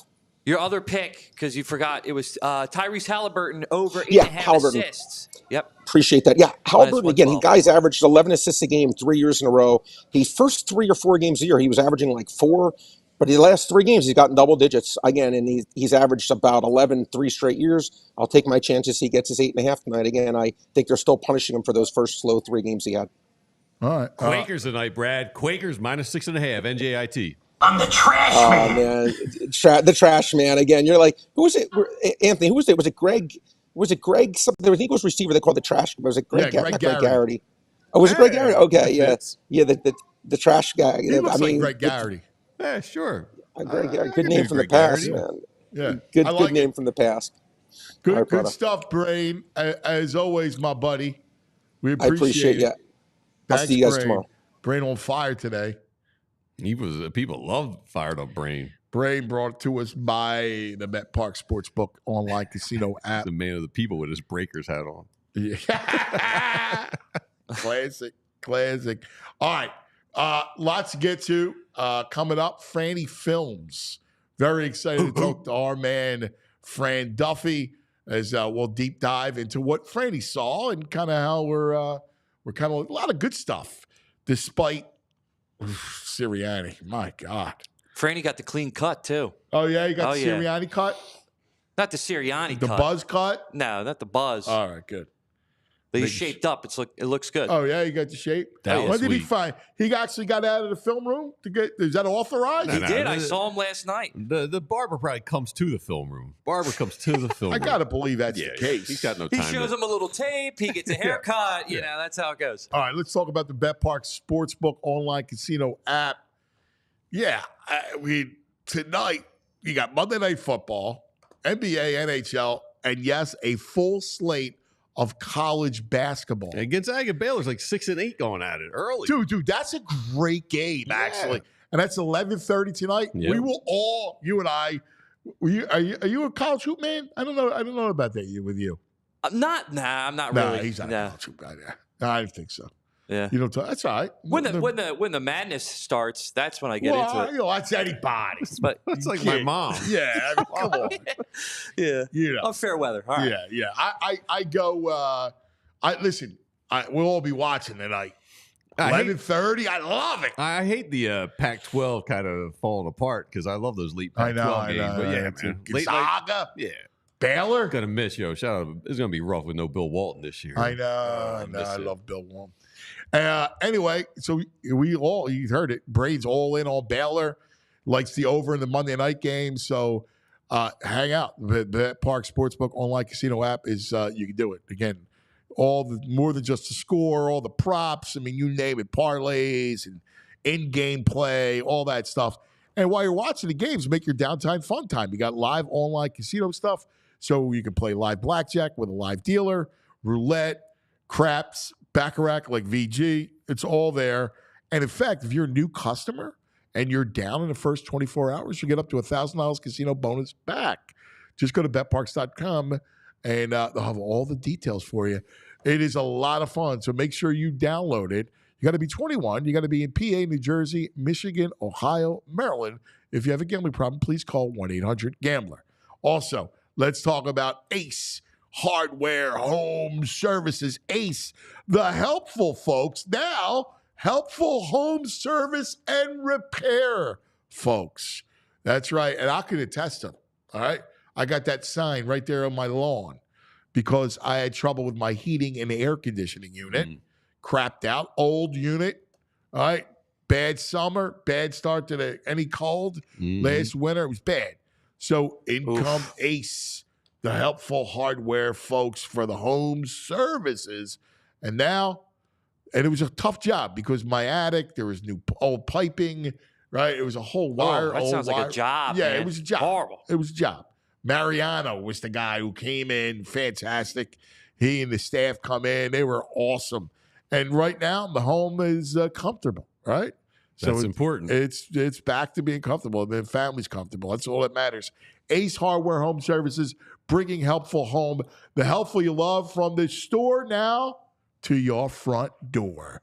That's right. They gave all the jobs that you need. So if you got leaky pipes, you got any of that stuff, just call Ace, all right? Ace Hardware Home Services. You can reach them online, acehardwarehomeservices.com to get started on your next project. acehardwarehomeservices.com. Ace is the helpful place. That it is. I love Ace. All right. Joining us from the film room, let's see the new cut. He, of course, the great Franny Films. Fran Duffy. All right, you want to be a diehard. All right, trust me. In fact, we got a new deal going on with diehards. It ends today. It's a bargain. It's a steal. All right, it ends today. Make sure you sign up to become a diehard. You get all Franny's stuff. Franny's outrageous. You look good, buddy. Appreciate you guys. Yeah, I stopped by my guy Rod on Saturday. I had to get the fresh cut before Dougie P came to town on Sunday. Well, let's start off with, before we get into particulars, because we did a lot of covering of Barkley and Devontae. We'll get into that stuff with you. But what did you see wrong with the tush push? Why didn't the tush push work? And how come? And that directly led to some of the issues that Sirianni had. Yeah, I think when you look at, not having Jordan Mailata, I mean, so often think about how many of those tush pushes go over to the left side. And when you get Jordan and Landon together, those double teams are monstrous. And Fred Johnson, I mean, he's a powerful guy, but not quite as athletic in terms of a lower body flexibility, that ability to kind of sink your hips and get low and create that movement. That's what you see with Jordan Mailata. And so not having him there, I think that impacted a couple. There might be some institutional knowledge that Dougie P's got in terms of defending the tush push as well. So I think there's probably some coaching points that Jacksonville was able to hit on. I'm going to be honest, watching some of them, I mean, you could probably make the argument there's some neutral zone violations there defensively. So, look, this is a play that is typically automatic for this offense, and it was not so in this one. I clearly, they were a little bit worried about it coming in because you saw they ran 2 fake tush pushes in the game as well. So I think they knew coming in, hey, you know what, this might not be our play here in this one. And obviously, look, they had a 4th and inches later in the game, which I thought like that's automatic, like tush push, here we go. And they go play action boot instead. So, I think to me, yeah, they knew that there might be some issues in this one. But still, I mean, they go 0 for 2 running it on those 2 points. Yeah. And here's the thing. Like I'm watching Barkley all game long. But like, I don't know why we are like, listen, you're a younger fella. All right. You know the game. I appreciate your knowledge of the game. Sometimes like trying to reinvent something is not the way to go. And sometimes these young football coaches are trying to reinvent things. And when you got a guy like Saquon Barkley, sometimes the obvious is the obvious. You give him the football. Yeah, it's the whole Occam's razor kind of thing. I think when you're looking at this Eagles offense, look to me like the decisions to go. I didn't think the decisions to go were bad. I think that and look, the brotherly shove, the tush push has been such a good weapon for them. To me, like the biggest one where I was like I had a gripe with was that 4th and inches play action play. Because that one to me, either run the ball with Saquon or run the tush push there because it's not even a full yard. I mean, we're talking a few inches there. That's all you had to get with Jalen Hurts in that situation. So to roll him out of the pocket there, that one was the biggest question for me. The other one would have been that 4th and 3, the incompletion to AJ Brown on the crosser. That was the other one where it's like, all right, is that a field goal situation there as opposed to go for it? But to me, ultimately, yeah, I mean, they just were not able to capitalize on a number of those short yardage situations. Yeah, you know what? The Harbaughs and Andy Reid and all those kinds of guys have in common, besides the fact that they win. They don't try to reinvent the game. They don't chase points. They kick field goals. Like, it worked out. They scored a touchdown. But when you're up 6 and you don't take the field goal to go up 2 scores, that's a mistake. Yeah, I think that when you see a lot of those decisions early in the game, when you're looking like first half, right, there's so much time left in the game where it's like, hey, you know what? Like, let's take the opportunity to get some points and build up on it. If that play happens mid 4th quarter, I think that's where you're seeing them take the points there and go up 2 scores because at that point the clock. Well, he didn't. I'm talking about position to catch up. No. I agree with you, but he didn't do that in the 4th quarter. He's got a chance to go up two scores. And he doesn't. Yeah, I think that to me, you start getting into like how much time is left, and that's where those discussions come in. We were even like when they kicked the field goal 57-yarder, we were sitting there in the studio like, oh, like is this where you're going to kick the field goal? And he decided there, yeah, like we're going to go for 3. And obviously Jake ended up missing that one on the 57, but that one was even a tough call. We were kind of split in the studio as we were watching of whether or not they should go for a 57-yard field goal in that spot. Yeah, that was a tough call. Yeah, I don't do that. I hate his decisions. Hate them. I can't strongly say it. How much I know. I know decision making. To chasing points and this whole Madden. It's not freaking Madden. It's real football with real people. All right, they're not characters. This is not make believe land. And sometimes I think that this next generation of coaches believes that it's all just a game. I think to me, like the decisions to go for it were obvious. Like they were good go for it situations. Like when you get a penalty on an extra point, now you get the ball at the 1 yard line with the chance to take 2 points. I think you take that, especially when you have a play. Yeah, I don't. I don't believe that. I don't take points off the board. I especially when you don't have confidence in what was supposed to be your automatic play. Well, and that to me, that is if you think the play's automatic, then go ahead. That to me is the ultimate question. All right, let's talk about what we saw offensively, and let's look at first of all. I mean, watching Barkley it's a treat. It's just a pleasure. He makes. How about the catch he makes? We forget all the great runs and the backward leap, but the catch he makes, showing hands like that as a running back, that's ridiculous. Yeah, I mean, we thought coming into this season that we'd see more from him as a pass catcher than what we've gotten ultimately. I mean, we saw that big play touchdown on the opening game against Green Bay, and then it's been kind of hit and miss since that point. But certainly, he's got that ability to be that matchup guy out of the backfield, and we saw that on that first quarter touchdown, the first points in the first quarter for this Eagles offense. And I think when you look at when you go back and watch the film, one of my favorite parts of that is the ball's thrown. Jalen throws the ball. The ball hasn't even started coming down yet. And Calcaterra's in the end zone. He's looking at the and he's like, "Yeah, touchdown." He's got his hands up, signaling for the score. I think when you look at their ability to kind of dictate that matchup there, they made sure that they got man-to-man coverage. Jacksonville was kind of figuring out after the motion, all right, who's going to pick up Barkley here? And he gets a one-on-one with a safety, a guy that's played a lot of coverage in the NFL, and Darnell Savage, and he still beat him, and he did an outstanding job. And then the finish, as you mentioned, was just outstanding there from Barkley. Yeah, I mean, he's just the way. I mean, when you running back averages 5.9 yards a carry, I mean, it just makes life so much easier. Just give him the ball. I mean, Fourth and inches, 4th and 1. Just give him the ball. Well, and to me, like typically when you see a back average 6 yards a carry, 8 yards, 5.8 a carry, usually that's like, oh yeah, he had a 50-yarder, right? Right. He had his long was, I made the same note. His long was 21. Yep. I mean, that's awesome. That's the kind he did that last week as well against the Cincinnati Bengals, where it wasn't like, his longest before that final drive, that 4-minute drive, I think was like 9 yards. He hadn't had a double-digit carry the entire day, but he was still going 4, 5, 6, 7, and just kind of chipping away at the defense. And so when you can rely on that, and a lot of that is the offensive line as well, but when you can rely on that ability to just beat up opponents in that way, I mean, that's Look, the way that they call games right now, they know that's the identity of this offense, and it's going to be built through that. Yeah, I mean, and by the way, Jalen, I mean, he had a great second half. Man, he played. He could throw a deep ball. He spread the ball around.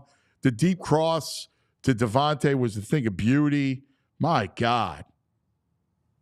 Yeah, I mean, I was actually surprised. There was a stat that came out from Next Gen Stats yesterday. This was a career high in completed passes down the field for Jalen in this game. He completed 4 passes that traveled 20 yards down the field. I was shocked by that because I figured, there's some of those blowout wins in 2022, there'd be more. But no, he was able to connect on a number of those deep passes yesterday. I don't think it was his best game. Like last week, I thought he was really sharp. There were a few times where Jacksonville had him fooled from a coverage standpoint, and then there were a couple others where throws were there to be made, and he kind of turned it down.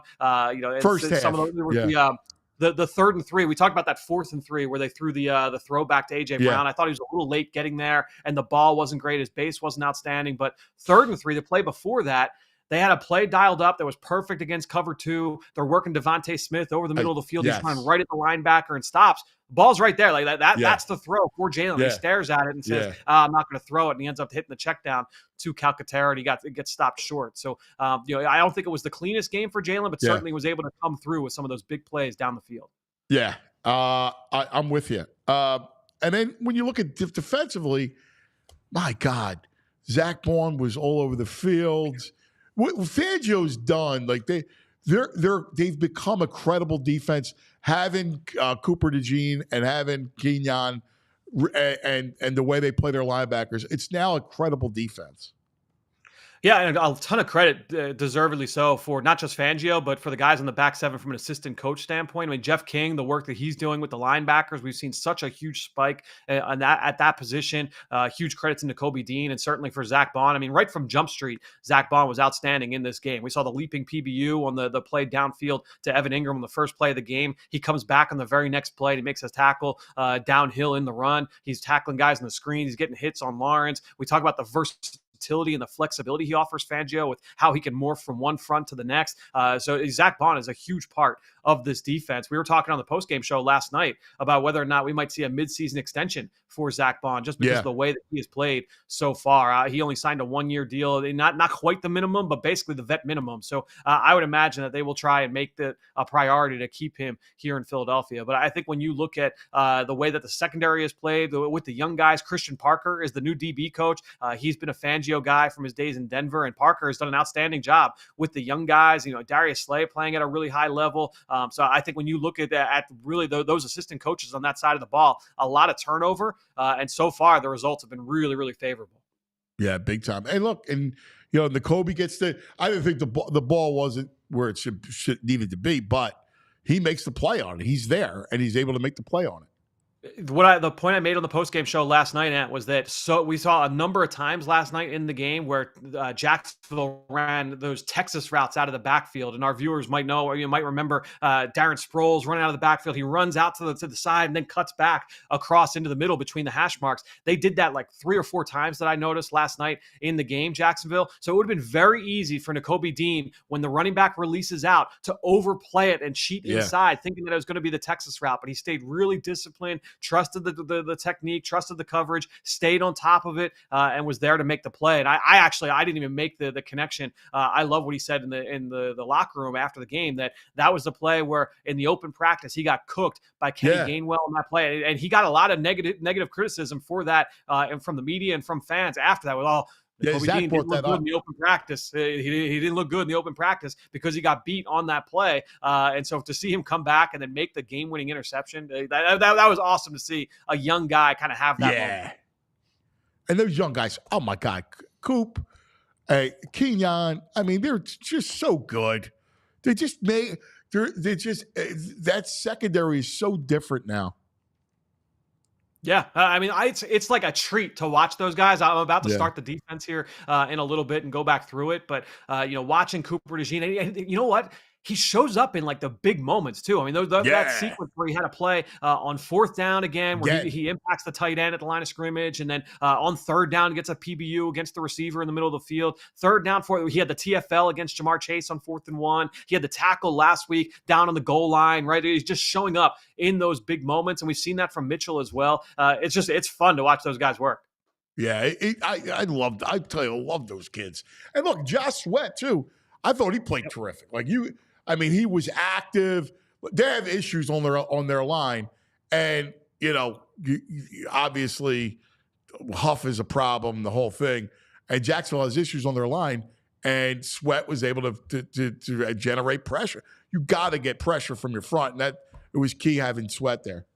Yeah, Sweat had a couple sacks, so one of them off the stunt, but I think that he certainly showed up. I thought Jalen Carter, when you're watching, it was a little bit quiet on the stat sheet, but he had 5 or 6 pressures in the game. He was double teamed a ton in this game. I'm going to go through the numbers, but it felt like he got doubled more than his average game, so they clearly gave him extra attention. And remember, he's going up against Brandon Scherf, who's been a really good player in this league for a long time. They still wanted to give him extra help. So I think when you're looking at Jalen Carter, Nolan Smith was active once again in this game. But you mentioned Bryce Huff. It's going to be interesting to see what happens here in the next couple days with Huff, if he's a guy that ends up getting moved or if he's going to be here for the rest of the season. Yeah. Hey, talking about the young guys, we saw some good games out of Nolan Smith. He seemed to kind of disappear yesterday. He was on the field for like 40 snaps. Is that more so a thing due to like the Jaguars formations and schemes that they run?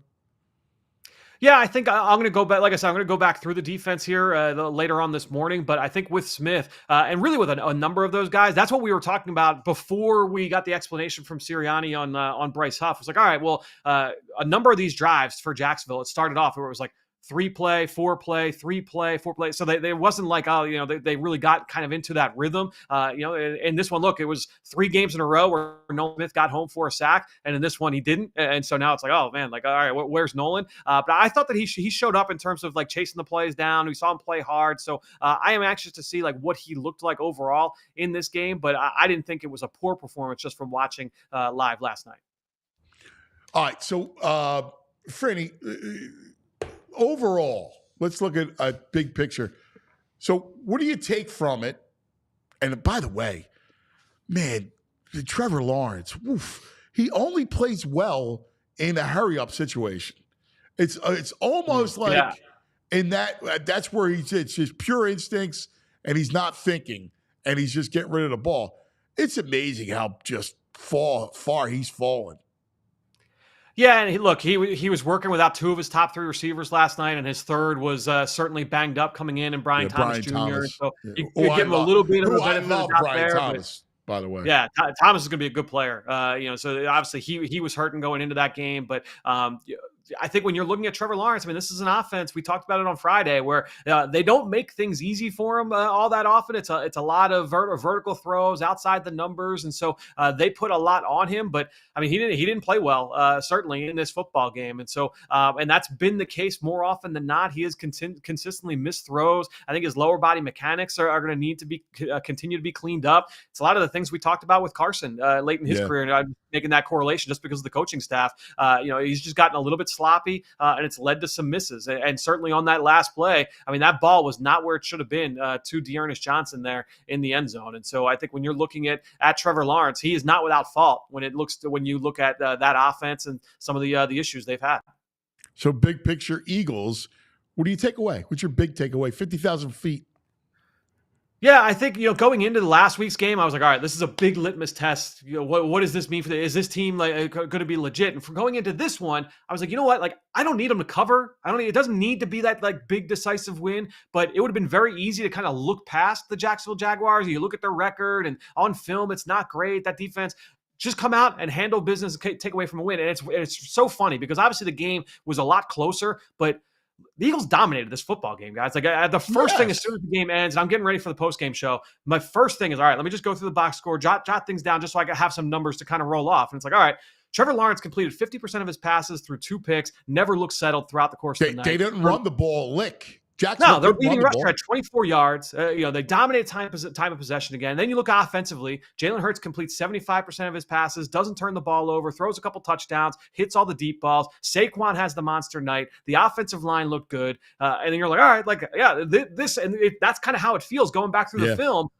Ultimately, this came down to a handful of short yardage plays that didn't go the Eagles' way, and then you had the fluky, the fumble that gets returned for a touchdown with Saquon. Those, if half of those short yardage plays go the other way and the fumble doesn't happen, it's a blowout. This is a blowout, right? And so I think when you look at it, to me, like this is exactly the kind of win the Eagles needed to have coming into this game. I'm not worried big picture about the outcome of this one. Yeah, I'm with you. All right, a couple things just around the league. Because Dennis Allen, the Saints fired Dennis Allen a few moments ago. Listen, at some point, I worry about Dougie. I think they have a bye coming up. Yeah. He may be on the way out. The Saints haven't won since the Eagles beat them. Yeah. They destroyed it. They lost to Carolina and Bryce Young, and that spelled the end of Dennis Allen. Yeah, Derek Carr. I think I was with Jamie Lynch last night, and he made the point that he became the first quarterback to lose to every team in the NFL. Derek Carr last night. That's hard to believe because there's some quarterbacks who played a long time. Like they have to lose to every team. Look, it's impressive. I think more importantly, like you had Michael Thomas coming out afterwards and he's spouting off on Twitter. Chris Olave's brother's going out and spouting off on Twitter. There was like the team meetings over the last couple of weeks. Like it's clearly like behind the scenes, all is not well in that building. And I think that's part of the reason why they made the call today to make that move. All right. The last thing I'm going to cover with you, Franklin. Speaking of coaches, James Franklin. Oh, God. Yeah, it was there for them, man. It was there for them. I think when you look at it, what did we say on Friday about that game? It's like if they're going to win, it's going to be the line of scrimmage, front seven. Those guys can get after it. They get out to that early lead. You get the touchdown defensively. You're like, all right, like this is the situation now. And look, Abdul Carter made some great plays in that football game. The defense was able to get some stuff. But then the zone read and Chip Kelly it was like Penn State didn't have a plan for that. Like, this is what they do, and they just could not make those plays. They had so many opportunities. I'm sitting there watching the game with my son on Saturday afternoon. It's fourth quarter. I'm like, and my son's 5 years old, and he's like, all right, like who do we want to win? And I'm like, I want to see a good game. We're not rooting for either side, but hey, like if Penn State's going to win, if the Nittany Lions are going to win this game, they got to make this stop. And then it's like 2 minutes later, it's like, hey, if they're going to win, they got to make this stop. Zone read, first down. Zone read, first down. Zone read, first down. It's like, man, like they just did not have the answer for those plays there in crunch time. And I don't understand why you were so ill prepared. I mean, a couple times early, you had nobody that it was like taking candy. Howard just goes to his right. He's got trips left. He goes to his right, quick pitch, and you got the sideline. Yeah, and then too, like also offensively, I mean, there's just the issues in the red zone, and we know, like, No. look, Penn State doesn't have that alpha, right? That receiver. You know, Yeah. Ohio State's got two of them. Yeah. And Penn State doesn't have that guy. But still, like, find ways to get Tyler Warren the football, right? Find ways to get downhill. And they just could not do it in this football game. So I get, like, he's frustrated afterwards, and he said some things in the press conference and afterwards, like, clearly he's frustrated by it. But they had that game, like that was one that they could have won. I would have loved to see that game at night. That would have been a great atmosphere. Oh my God, it would have been great. That's a killer. That's a tough loss to swallow. They ran the same play from the goal line 3 straight times. Yep. Including my man Pat McClung goes, even look, 73's in motion again. Right? Yep. Like, it was the same dive that they ran 3 straight plays. And then in 4th down, like, you got to get the ball to Warren on 3rd down. Yeah, and that's when you get into those situations, coaches will like to say it's about players, not plays. Let's find ways of creative ways.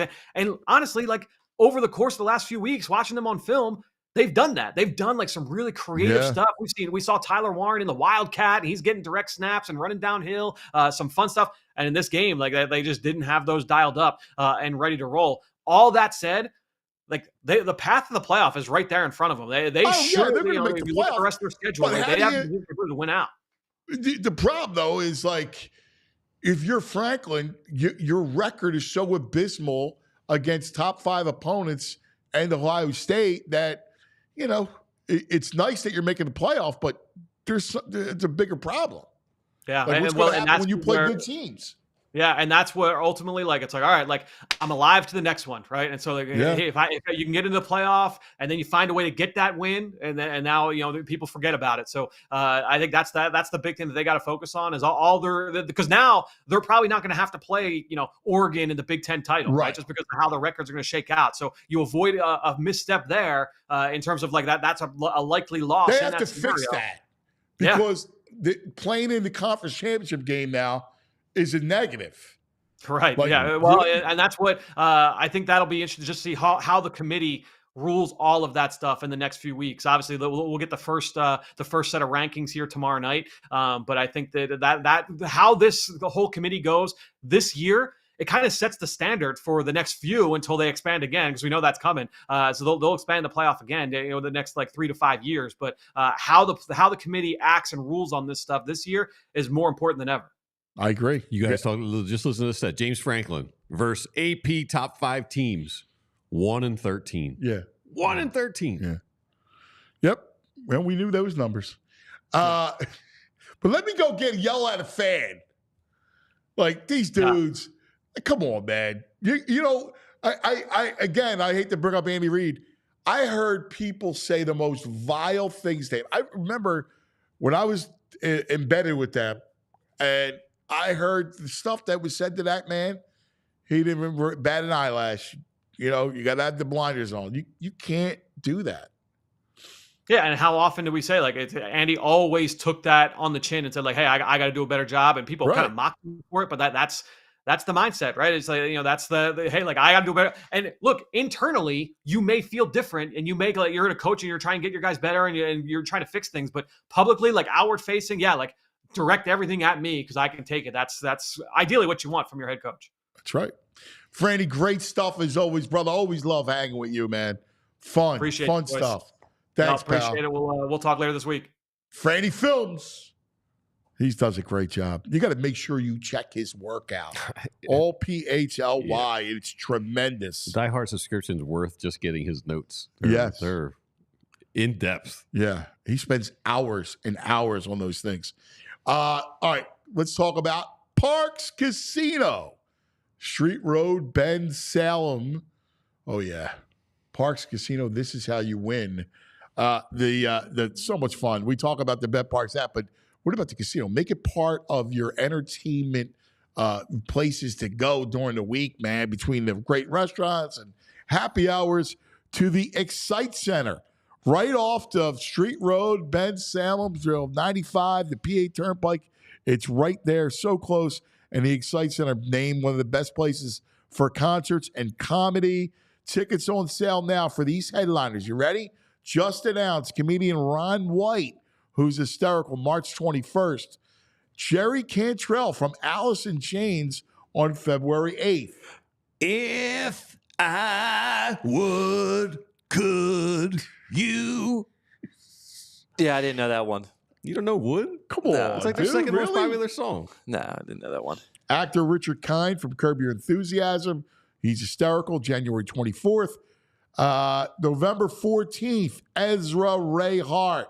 The lead singers from Sugar Ray, Better Than Ezra, and Tonic joined together for an incredible night. Looking around the house, hidden behind the window in the door, searching for signs of life, but there's nobody home. It was good. November 16th. He can go all day. Brett Michaels. Was it something I said or something I did? Did my words not come out right? Though I tried not to hurt you. Beautiful. I tried, but I guess that's why they say every rose has its thorn. December 14th, comedian Eric D'Alessandro. Enjoy dinner and drinks before the show at the Liberty Bell Gastro Pub, Parks Grill Steakhouse, or Bamboo Noodle House. ParksCasino.com to buy tickets for all the shows. Parks Casino, this is how you win. You got to be 21. If you have a gambling problem, please call 1-800-GAMBLER. Also, let's talk about Golden Nugget Jewelers. It's where Philly gets engaged, and this is a perfect time of the season coming up, November. Right, November, Thanksgiving holidays, Christmas, New Year's. It's a perfect time, very romantic. Get the whole family together. Leads up to Valentine's Day. So if you're thinking about getting engaged, you met that someone you want to spend the rest of your life with, I got a guy. It's Golden Nugget Jewelers. It's your own. He's right there on 8th and Chestnut in the heart of Jewelers Row, Center City, Philadelphia. Go see him. He's going to help you out. He'll give you a whole dissertation on buying a diamond, cut, clarity, and the whole thing. He'll give you match the settings and work with your budget. He'll take the stress out of the purchase. And then it's up to you when you want to do it during the engagement season, all right? And by the way, once you get married, you're still going to need your own. You got birthdays and anniversaries and holidays, and they want jewelry. So check out Golden Nugget Jewelers, goldennuggetjewelers.com.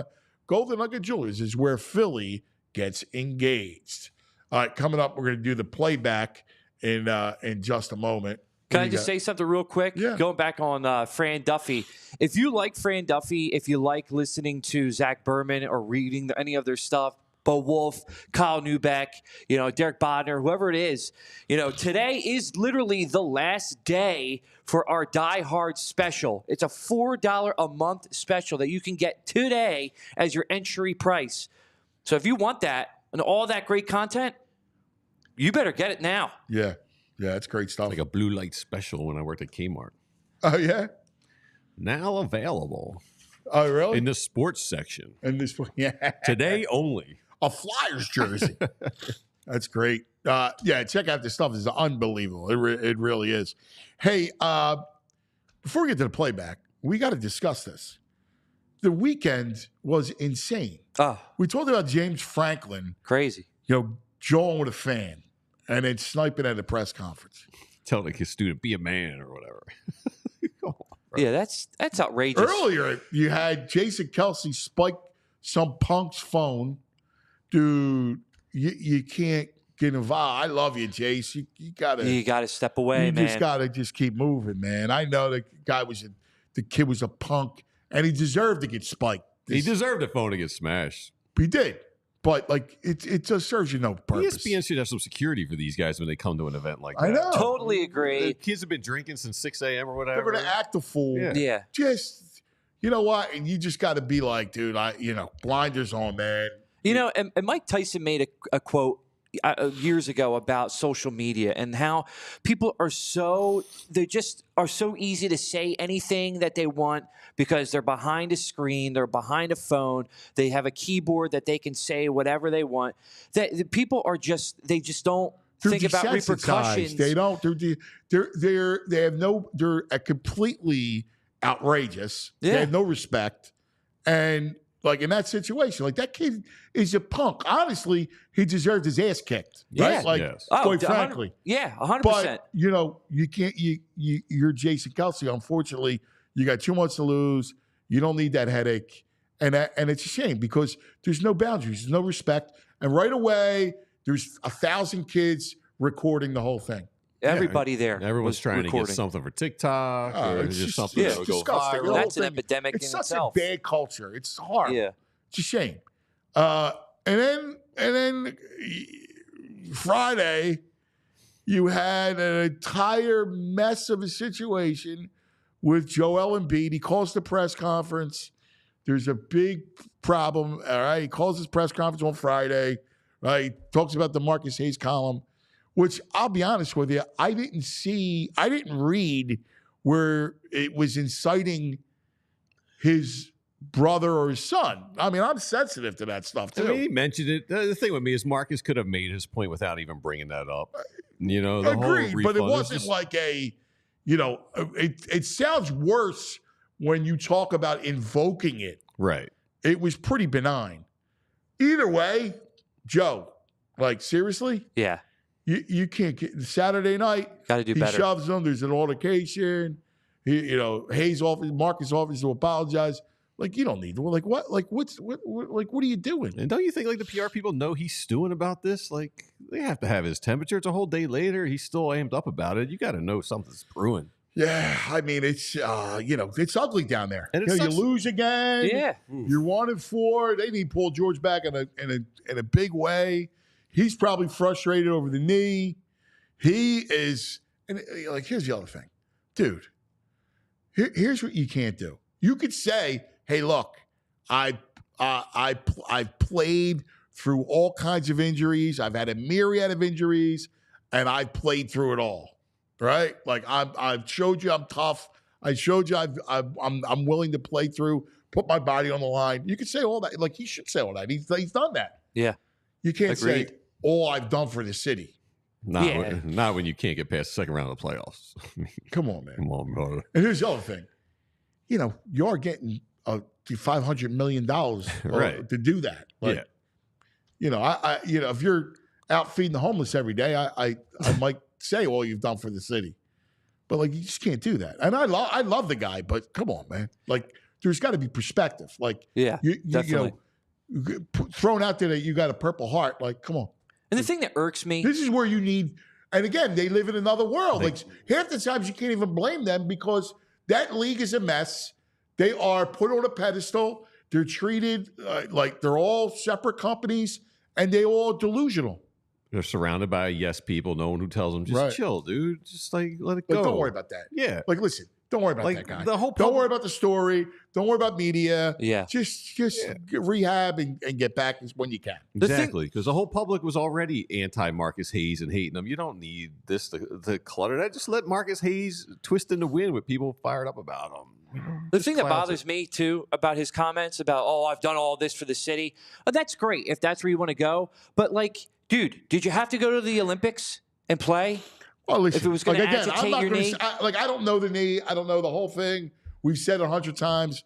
Obviously, we all know that you need to play in early and the whole thing. I don't know. I don't know the whole story. Like the way they handle it, the way it's done.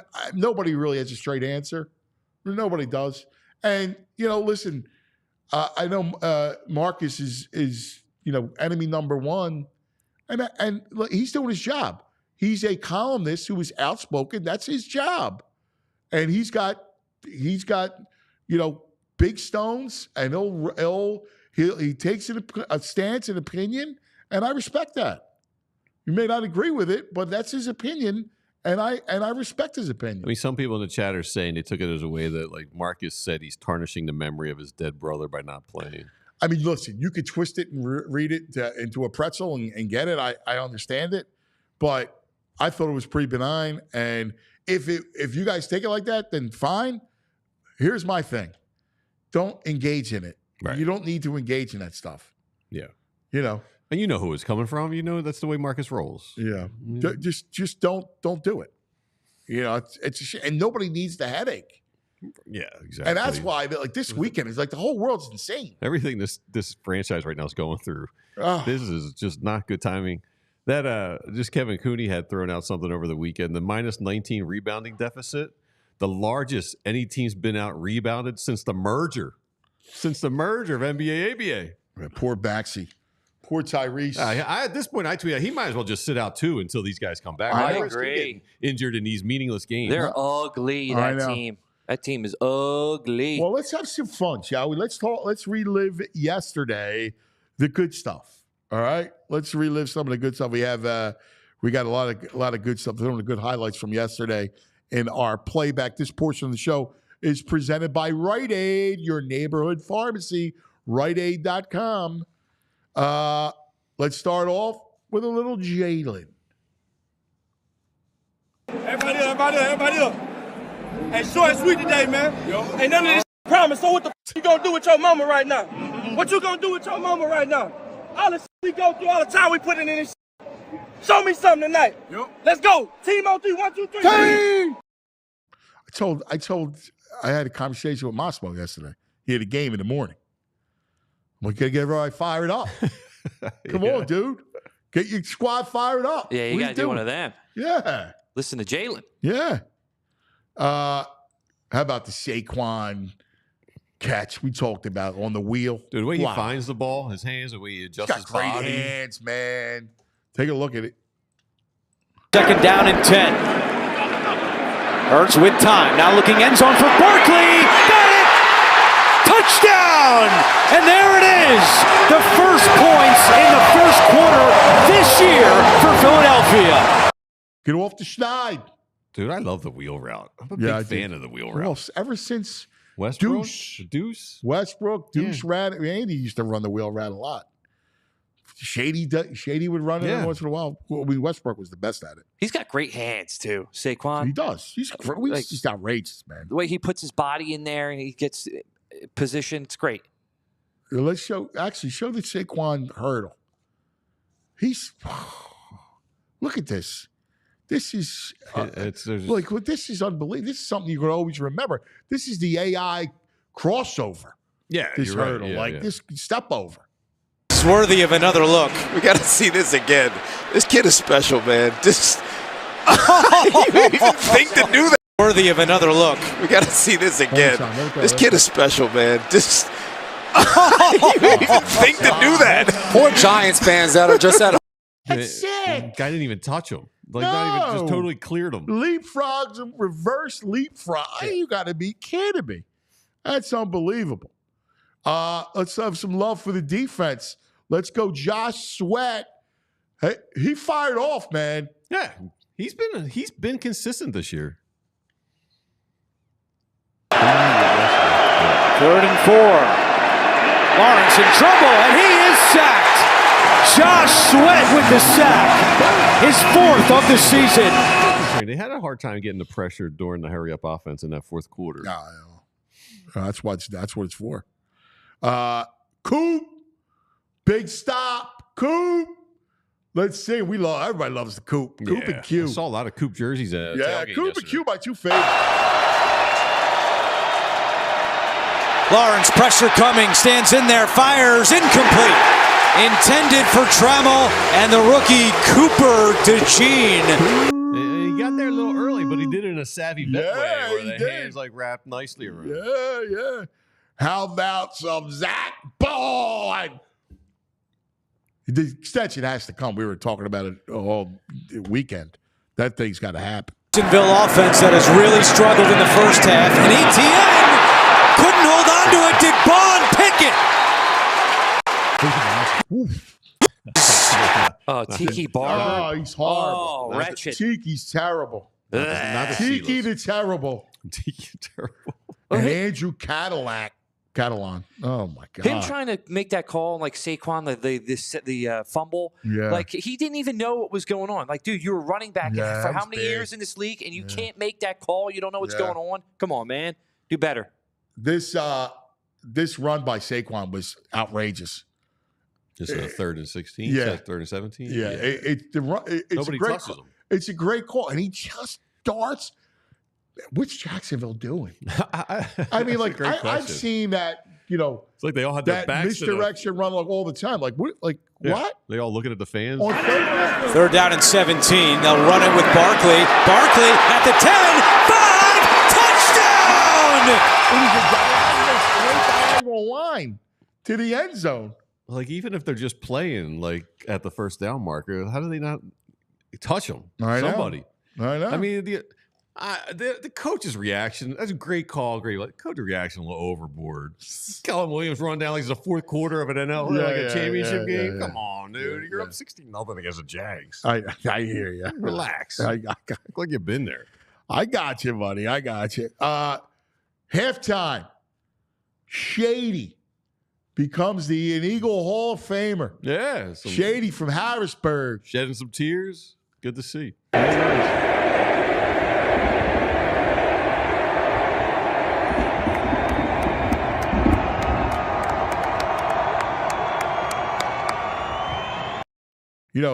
I did a show with Shady a couple of years. Yeah, I remember. So he was always he was a great player. Can I ask you guys a question? Yeah. Super Bowl. You get to pick one. Saquon or Shady? Who are you picking? Saquon. Yeah? Yeah. I think he's the It's not best even close. Eagles running back I've ever seen. Ever. It's not even close. Okay. There's nobody close. And in fact, if you gave me Saquon or I can have T.O., I would take Saquon. Yep. I would take Saquon all day. Do you still have AJ? Well, yeah, I'm just making the point that Barkley is, to me, so much better than anybody else. This was nice for Jalen. He takes off on this play. Let's take a look at it. Defensively. Hurts keeps it himself. Has some room. Hurts at the 10. 5. Touchdown! Jalen Hurts. He's got a little spice in those legs. He looks spry. Yeah, that's good. Those uniforms are so good with the silver pants. Should just be their It should. I know. I love everyday those uniforms. jersey. They're the best, man. They are the greatest. How about this man? We have a sighting. Jahan Dotson. Oh, yeah, with a really nice catch. Jahan Dotson. Showing some life.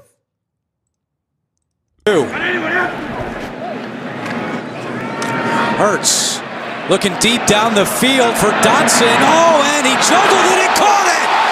What a grab by Dotson. Like, he doesn't have the zip arm, but he throws a really... He does. It comes It's down very in the bread catchable. basket. Yeah. It's really nice to handle. He throws a good deep ball. No, he does. It's true. Well, let's take a look at Devontae first. The 46-yard play on the deep crosser, and then the ridiculous touchdown. Play fake. Hurts looking deep. He's going to take a shot for Devonta Smith. He's got him inside the 20. You can't throw it any better. No, I mean, that was beautiful. And he's outrageous. And this is how outrageous he is. Look at this guy. Coming right into your living room. Devonta Smith, one hands, pulls that thing in. Right foot's down, left foot's down. What an unbelievable catch by Devonta Smith. I think the feet were more impressive than the catch of him being. He said that, I think afterwards, he said that when he does a catch like that, he just makes his legs go dead. Yeah. It's so interesting. Yeah. It's so interesting. And then, of course, the game ender, Nakobe Dean. Good for him, man. Yeah, I am. I was happy. Really nice and I was catch. happy how it all came into it. It was a great catch. Yeah. And he talked about that open practice. Yeah. And same thing. So let's take a look at The Jags do whatever they want. Lawrence has time, looking for Johnson, and it's picked off! Nakobe Dean! Pretty cool. Yeah, really cool because he has struggled against pass coverage. Yeah. So, I mean, he could have played any better. Lawrence should have thrown the way. That's all the Kobe here. First down? Come on, bro. I just froze it on this frame because you can see it. I mean, if he doesn't sail that ball, that's a touchdown. Yeah. And I mean, listen, it's good. The coverage is fine. Like, he's there. Yeah. You just got the good play call, and if you're the quarterback, has to throw all Johnson. Yep. And that's where it is. But listen, I felt the same way. great for N'Kobe. Yeah, maybe it's his coming out play. That was a good thing. All right, time now for the Rite Aid back in the day moments. We're going back. We're going back. We're going back in the day with Rite Aid. Yeah! So, You created that, and I can't get it out of my head. Yeah, I know. That has just been haunting me every night. Back in the day moment, we have, if this was 1980, a 1. Steve Carlton, Mr. Lefty, wins his 3rd Cy Young. Wow. Nice. I had a picture of him, and he disappeared on me. There he is. His ERA that year, I looked it up. He went 27 for 11. He had an ERA of 2.42. That's crazy. Mm-hmm. That's outrageous. He's incredible. I'd take him. Like, if you had to do any pitcher. Lefty, yeah. I'd take Lefty. Yeah, over Halladay. Over Zach? Yeah. Yeah. Lefty was ridiculous. Yeah. No, I'm with you. I feel you. By the way, Gold Gloves. Bryce got robbed. Shift. Harper should have got it. Yep. Oh, that's going to do it for us. Don't forget diehards. Good deal happening. Make sure you become a diehard. Last day for it. You got to check it out. So allphly.com. All right, everybody. We begin a new week. Dallas week. No Dak. Yeah. Cooper Rush. All right, let's beat up on them and enjoy Let's do it. Have a great day, everybody. We love you. We'll see you in the morning. We all silly like the mayor.